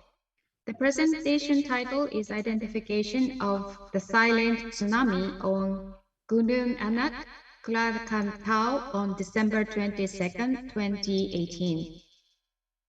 The second winner is Adi Olia Shamos. The title of the presentation is Risk Analysis and Tsunami Disaster Mitigation Strategies in the Pangandaran Coastal Area, West Java Province. The third winner is Slijit Balakulisnam. The title of the presentation is InflaRisk, a Python-based simulation platform for risk and resilience analysis in interdependent infrastructure networks. Very much congratulations to all of you. Thank you.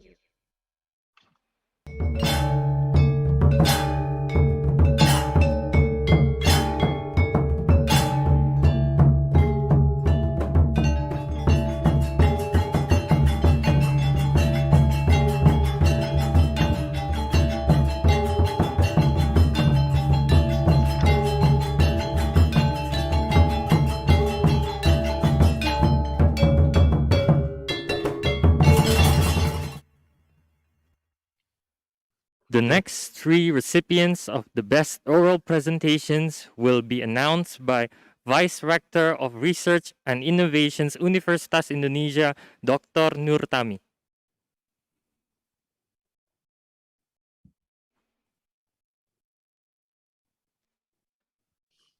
I'm also pleased to announce the next Best Oral Presenter Awards, which goes to Januar Arifin for title Indonesian Tsunami Non-Tectonic Monitoring System for Sunda Strait region. And the next goes to John Randall with the title Nowcasting Earthquakes, Imaging the Earthquake Cycle with Machine Learning, a Comparison of Two Methods.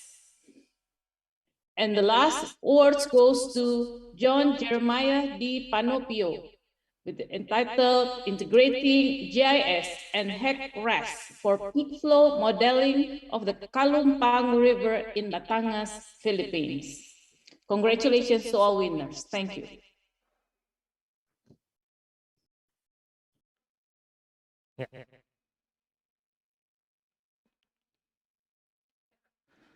Thank you very much, and congratulations to all the oral presentation awardee recipients.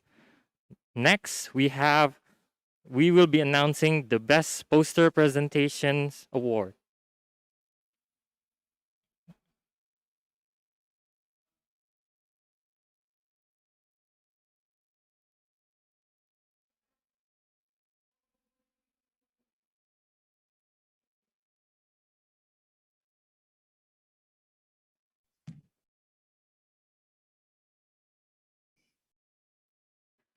Before we announce the poster award winners, I would like to invite all the best oral awardees to get the picture with us. Could you please turn on your camera?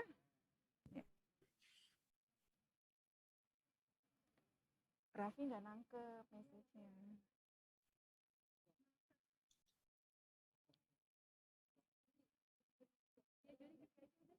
Okay. Okay. 3, 2, 1. Correct. All right.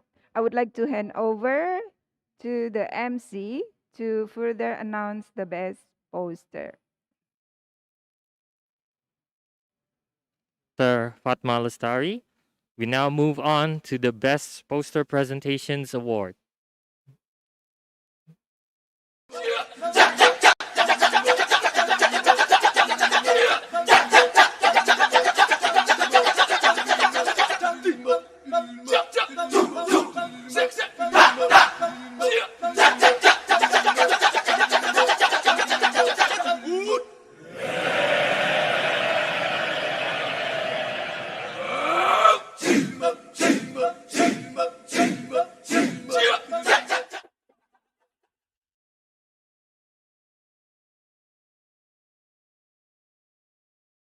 At APRU Senior Director, Policy and Research Programs, Ms. Christina Maria Schollenberg.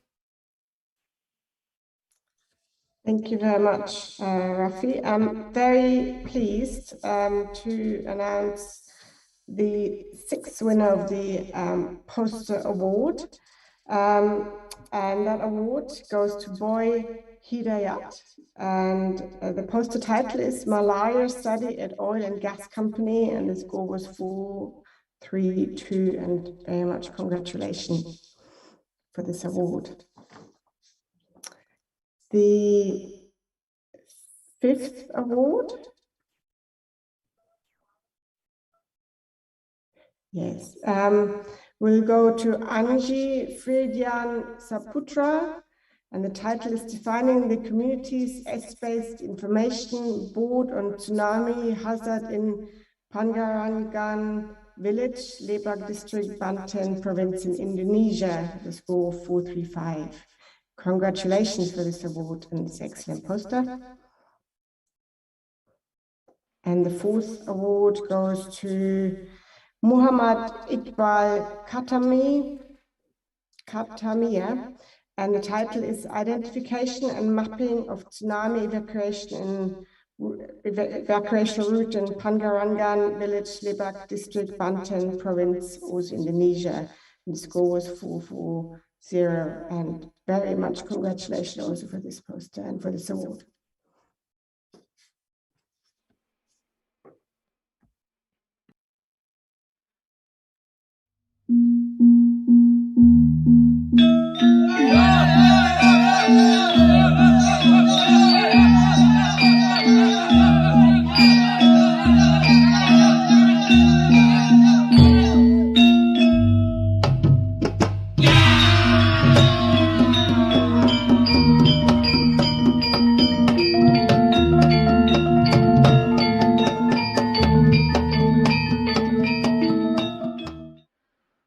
To announce the next 3 awardees of the Best Poster Presentation recipients, they will be announced by Vice Rector of Research and Innovations of Universitas Indonesia, Dr. Nurtami.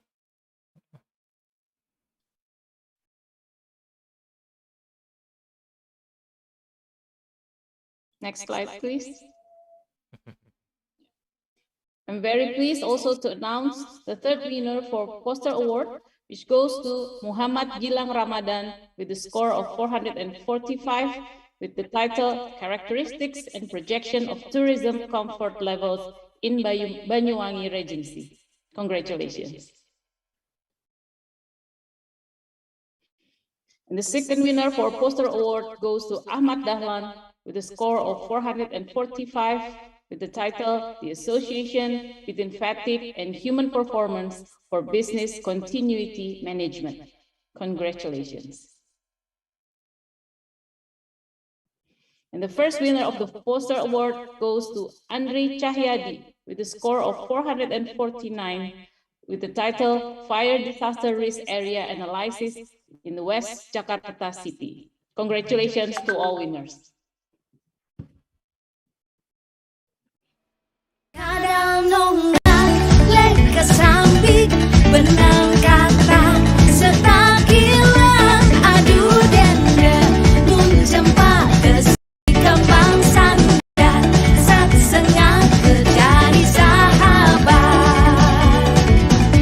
tajah onyak dek nematik nane rasak kejadian adu denda muncempak ke si kembang Bungong cempah megadi Aceh Bungong telebe indah lagoina Bungong cempah megadi Aceh Bungong telebe indah lagoina Putih kuning menjampu mirah Bungong si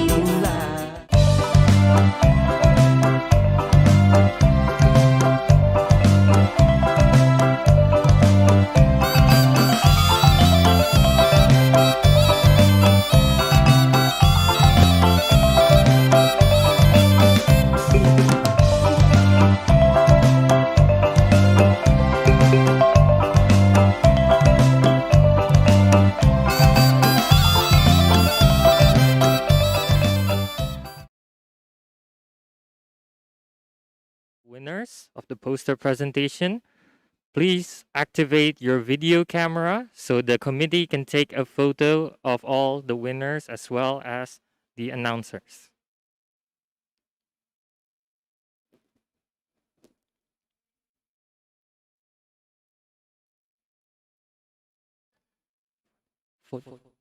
Please activate your video for a photo session by the committee.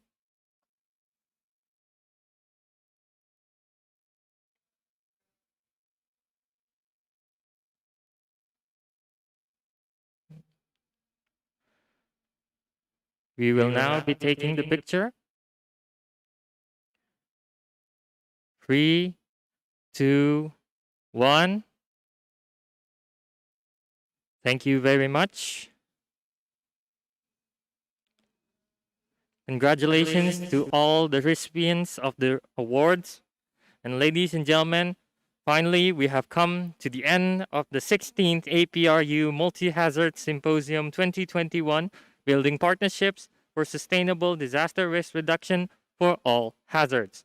We would like to thank all our esteemed speakers, Professor Ari Kunchoro, Rector of Universitas Indonesia, Dr. Christopher Tremawan, the Secretary General of APRU, Dr. Raditya Jati from the Indonesian National Board for Disaster Management, Professor Dr. Fatma Lestari, the Director of Disaster Risk Reduction Center, Universitas Indonesia, Mr. Ardito Kodijat from UNESCO Jakarta, Professor Fumihiko Imamura from Irides Tohoku University, Dr. Mizan Bisri from Kobe University and U-Inspire Indonesia, Mr. Alexander Hamilton from United Nations Interregional Crime and Justice Research Institute, Professor Carl Kim from University of Hawaii at Manoa, Professor Rianti Jalante from ASEAN, Professor Rajib Shaw from Keio University, Japan, Professor Dwi Korita Karnawati from the Indonesian Agency of Meteorological Climatology and Geophysics, Dr. Natalie Lawat from University of Chulalongkorn, and Professor Takako Izumi from Tohoku University. We would also like to thank PT Teman Setia Mandiri as well as PT Petronesia Benimel as our sponsors. Last but not least, we would like to thank all the participants, leaders, fellow researchers, policymakers, as well as practitioners from various industries that have attended this event. Yes.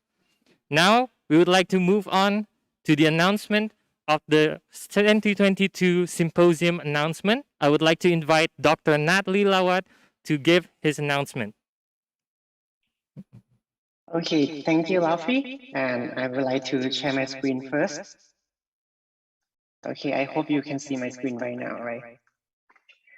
Okay, first of all, congratulations for this year's APRU Multi-Hazard Symposiums, and it's our honor to be the host for the next year that we'll learn many things from you, and we will try to make the best preparation for the next year. I'm Natalie Lawat, an Assistant Dean from Chula Engineering, and I'm also the Director of the Risk and Disaster Management Program of Chulalongkorn University. Next year, the event will be hosted by Chula Engineering Innovation Towards Sustainability, together with the co-host by the Risk and Disaster Management Program of Chulalongkorn University.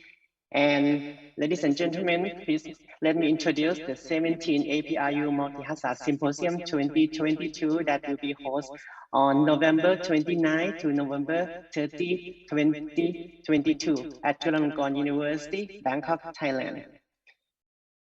And we will have the great support from our executives. We will have the chairperson, Professor Supot Teshawallasin School, our dean, and Professor Pisut Penmanakun, Associate Dean, and also me as the Deputy Chairperson. Together with another two academic chairpersons, Dr. Kalaya Sunthorn Wongskun and Assistant Professor Supatra Visetsi. Before the next year, I would like to let you go virtually to see our school first. So let's see. In our vision to build a prosperous and sustainable future, a solid foundation is needed upon which engineering innovations can be realized. The Faculty of Engineering, Chulalongkorn University, or Chula Engineering, the first engineering institute of the kingdom, was established by King Vajirabhut on June 1st, 1913. In honor of his father, King Chulalongkorn the Great. Since its inception, Chula Engineering has cultivated strong intellectual culture as its foundation, upon which a strong intellectual community has been nurtured. Our mission for the future is to build world-class engineers for innovative society. Centrally located in downtown Bangkok, Chula Engineering's campus is within walking distance from both Bangkok subway and SkyTrain systems. Outstanding services and facilities, including advanced research and teaching facilities, world-class athletic facilities, central and special libraries, IT connectivity and high-standard international housing are available to serve the community.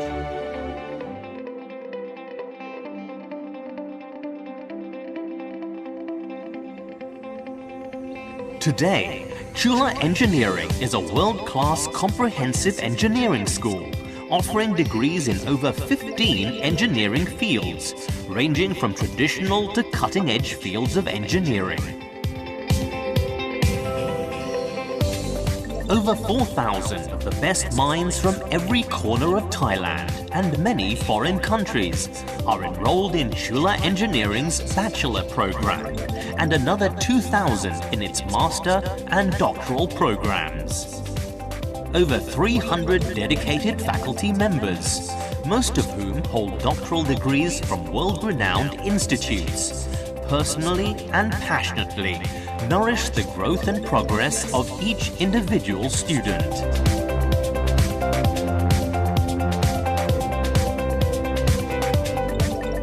With over 161 partners in over 24 countries, Chula Engineering engages in many international activities, ranging from exchange of students, staff and faculty members, international networks, symposiums and conferences, joint research collaborations, to double degree programs.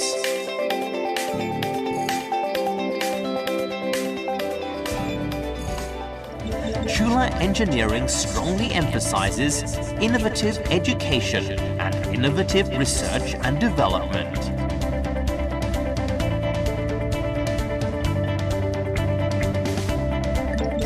Chula Engineering's innovative education curricula have been developed under the Chula Engineering Education 4.0 paradigm, which encompasses student development in 4 key areas: knowledge, personal skill, interpersonal skill, and design thinking. In order to ensure that Chula Engineering's graduates are well equipped and ready to be the future leaders of the industry and society. With its outstanding performance and strong ties to industry partners, Chula Engineering attracts significant research funding from government and private companies, including multinationals. Our research and development works have both ensured the sustained development of Thailand's economy and opened new frontiers in engineering. Today, Chula Engineering's alumni span the breadth and depth of the Thai economy, reinforcing the long tradition of building strong and dependable leaders for the country. From a solid foundation laid down over a century ago to its mission to build innovative education, research, and engineers. Chula Engineering is building an innovative society for the 21st century.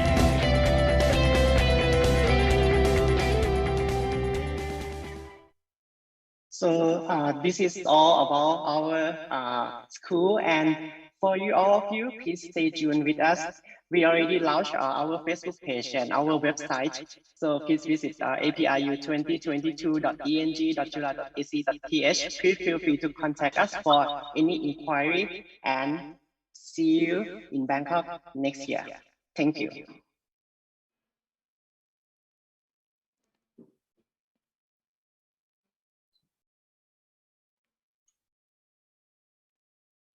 Thank you very much, Prof. Nat Lilawat, for his announcement. Finally, I would like to welcome the Vice Rector of Research and Innovations, Dr. Nurtami, to give her closing remarks. Thank you. Assalamualaikum warahmatullahi wabarakatuh. Dear honorable colleagues, my friends, we have spent for these 1.5 days for this wonderful APRU Multi-Hazard Symposium 2021. The symposium have been attended by more than 1,000 registered participants with more than 380 abstracts and more than 150 full papers being submitted and also conducted within 16 breakout rooms. This symposium has strengthened our network among scientists, researchers, leaders, government, industries, and the public derived from more than 60 universities and over 20 countries. Congratulations for the winner for Best Oral and Best Posters presenters.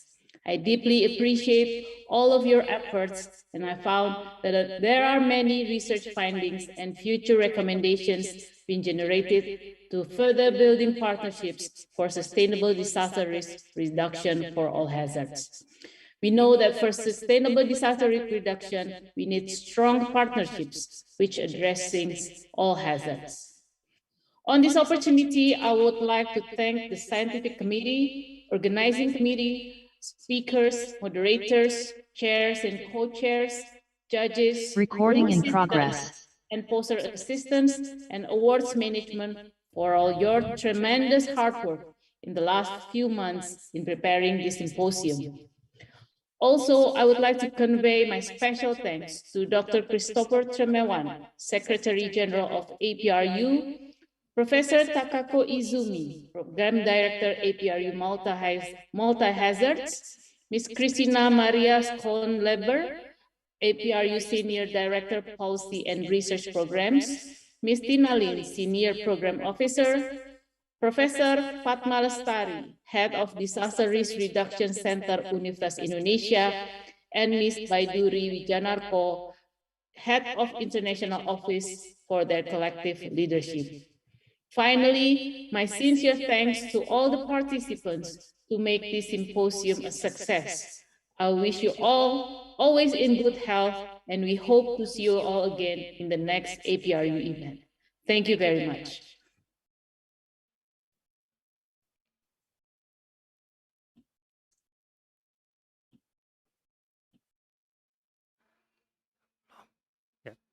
Thank you very much, Dr. Nutami, for your closing remarks. Ladies and gentlemen, this marks the end of the 16th APRU Multi-Hazard Symposium 2021, Building Partnerships for Sustainable Disaster Risk Reduction for All Hazards. This event is sponsored by PT Petronesia Benimo and PT Teman Setia Mandiri. The symposium was organized by the Association of Pacific Rim Universities in collaboration with Disaster Risk Reduction Center Universitas Indonesia and International Office Universitas Indonesia. Before we close the symposium, I would like to invite all the participants, speakers, moderators, as well as everyone joining the symposium to activate your video for one last photo session.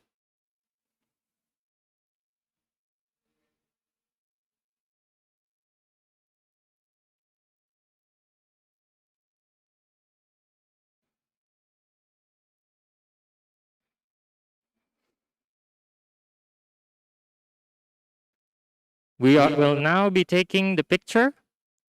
3, 2, 1. Okay. Once again.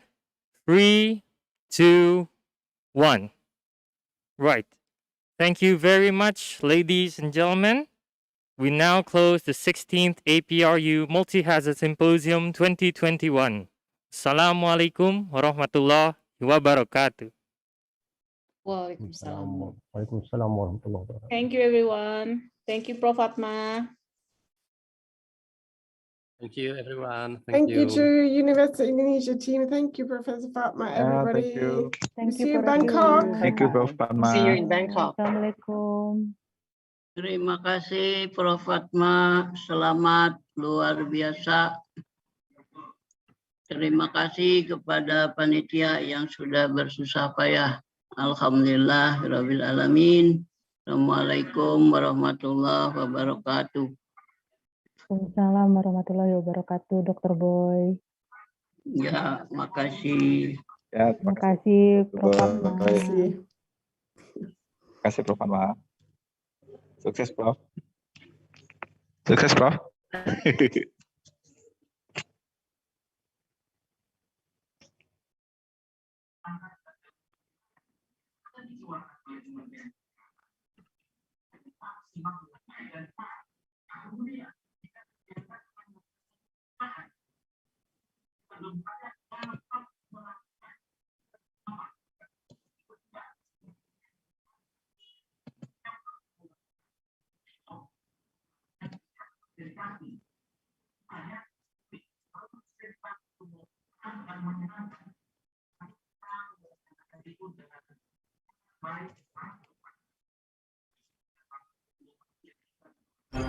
Land and forest fires in Indonesia has been increased over the last decade.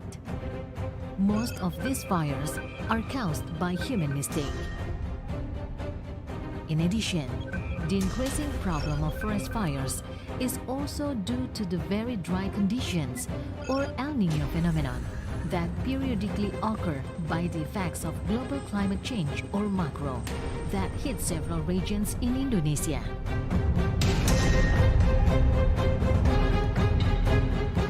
Based on Aquaterra satellite observation, there were an estimate 2,528 hotspots in one day.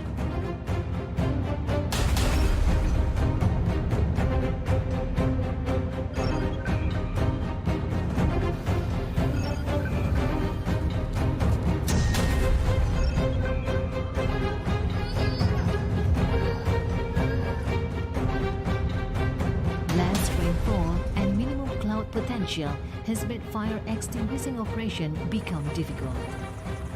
Weather modification efforts to sow salt on the cloud are also less successful. As a result, hotspots extinguishing effort in locations that are difficult to reach by land can only be carried out through the airline operations. On the operation implementation, there are 24 waterbombing aircrafts and helicopters for air operations. Several neighboring countries also help by sending their aircraft and waterbombing helicopter, such as Singapore, Malaysia, Australia, and Russia.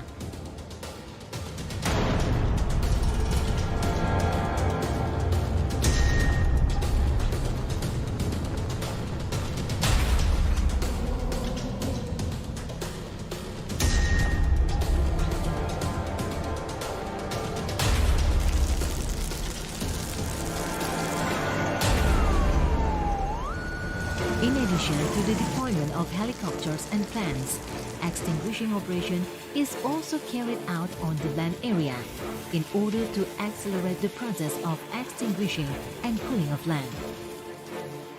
National Disaster Management Agency has established a joint team consisting of Regional Disaster Management Agency or BPBD, the Indonesian Armed Forces, National Police, Manggala Agni or firefighter team, the community fire care and other groups.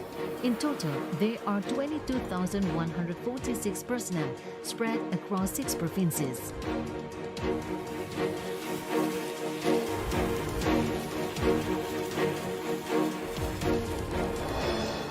Difficulties in reaching the areas, the extent of the burn area, a shortage of water, the weather which was hot and dry, and the thick haze in the scene of the fire has greatly influenced the effectiveness and drained the stamina of the personnel.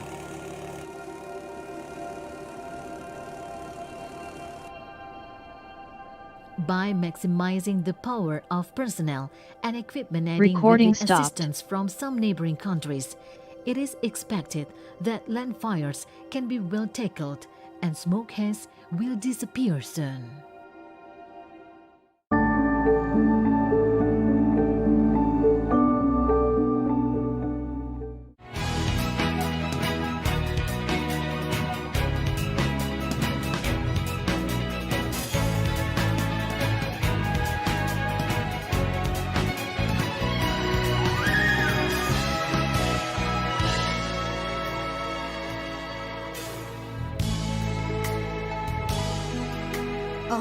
wonderful Indonesia.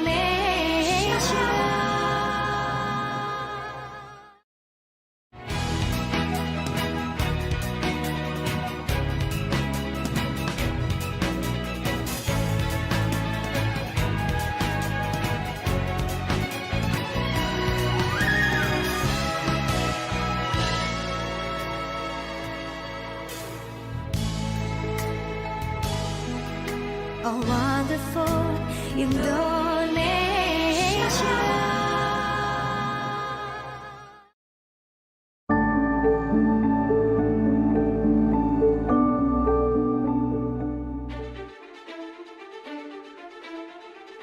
Over the past 20 years, Indonesia has made global headlines due to devastating natural disasters that resulted in the death of hundreds of thousands of human and animal lives and a destructive effect on the land area. During 2014,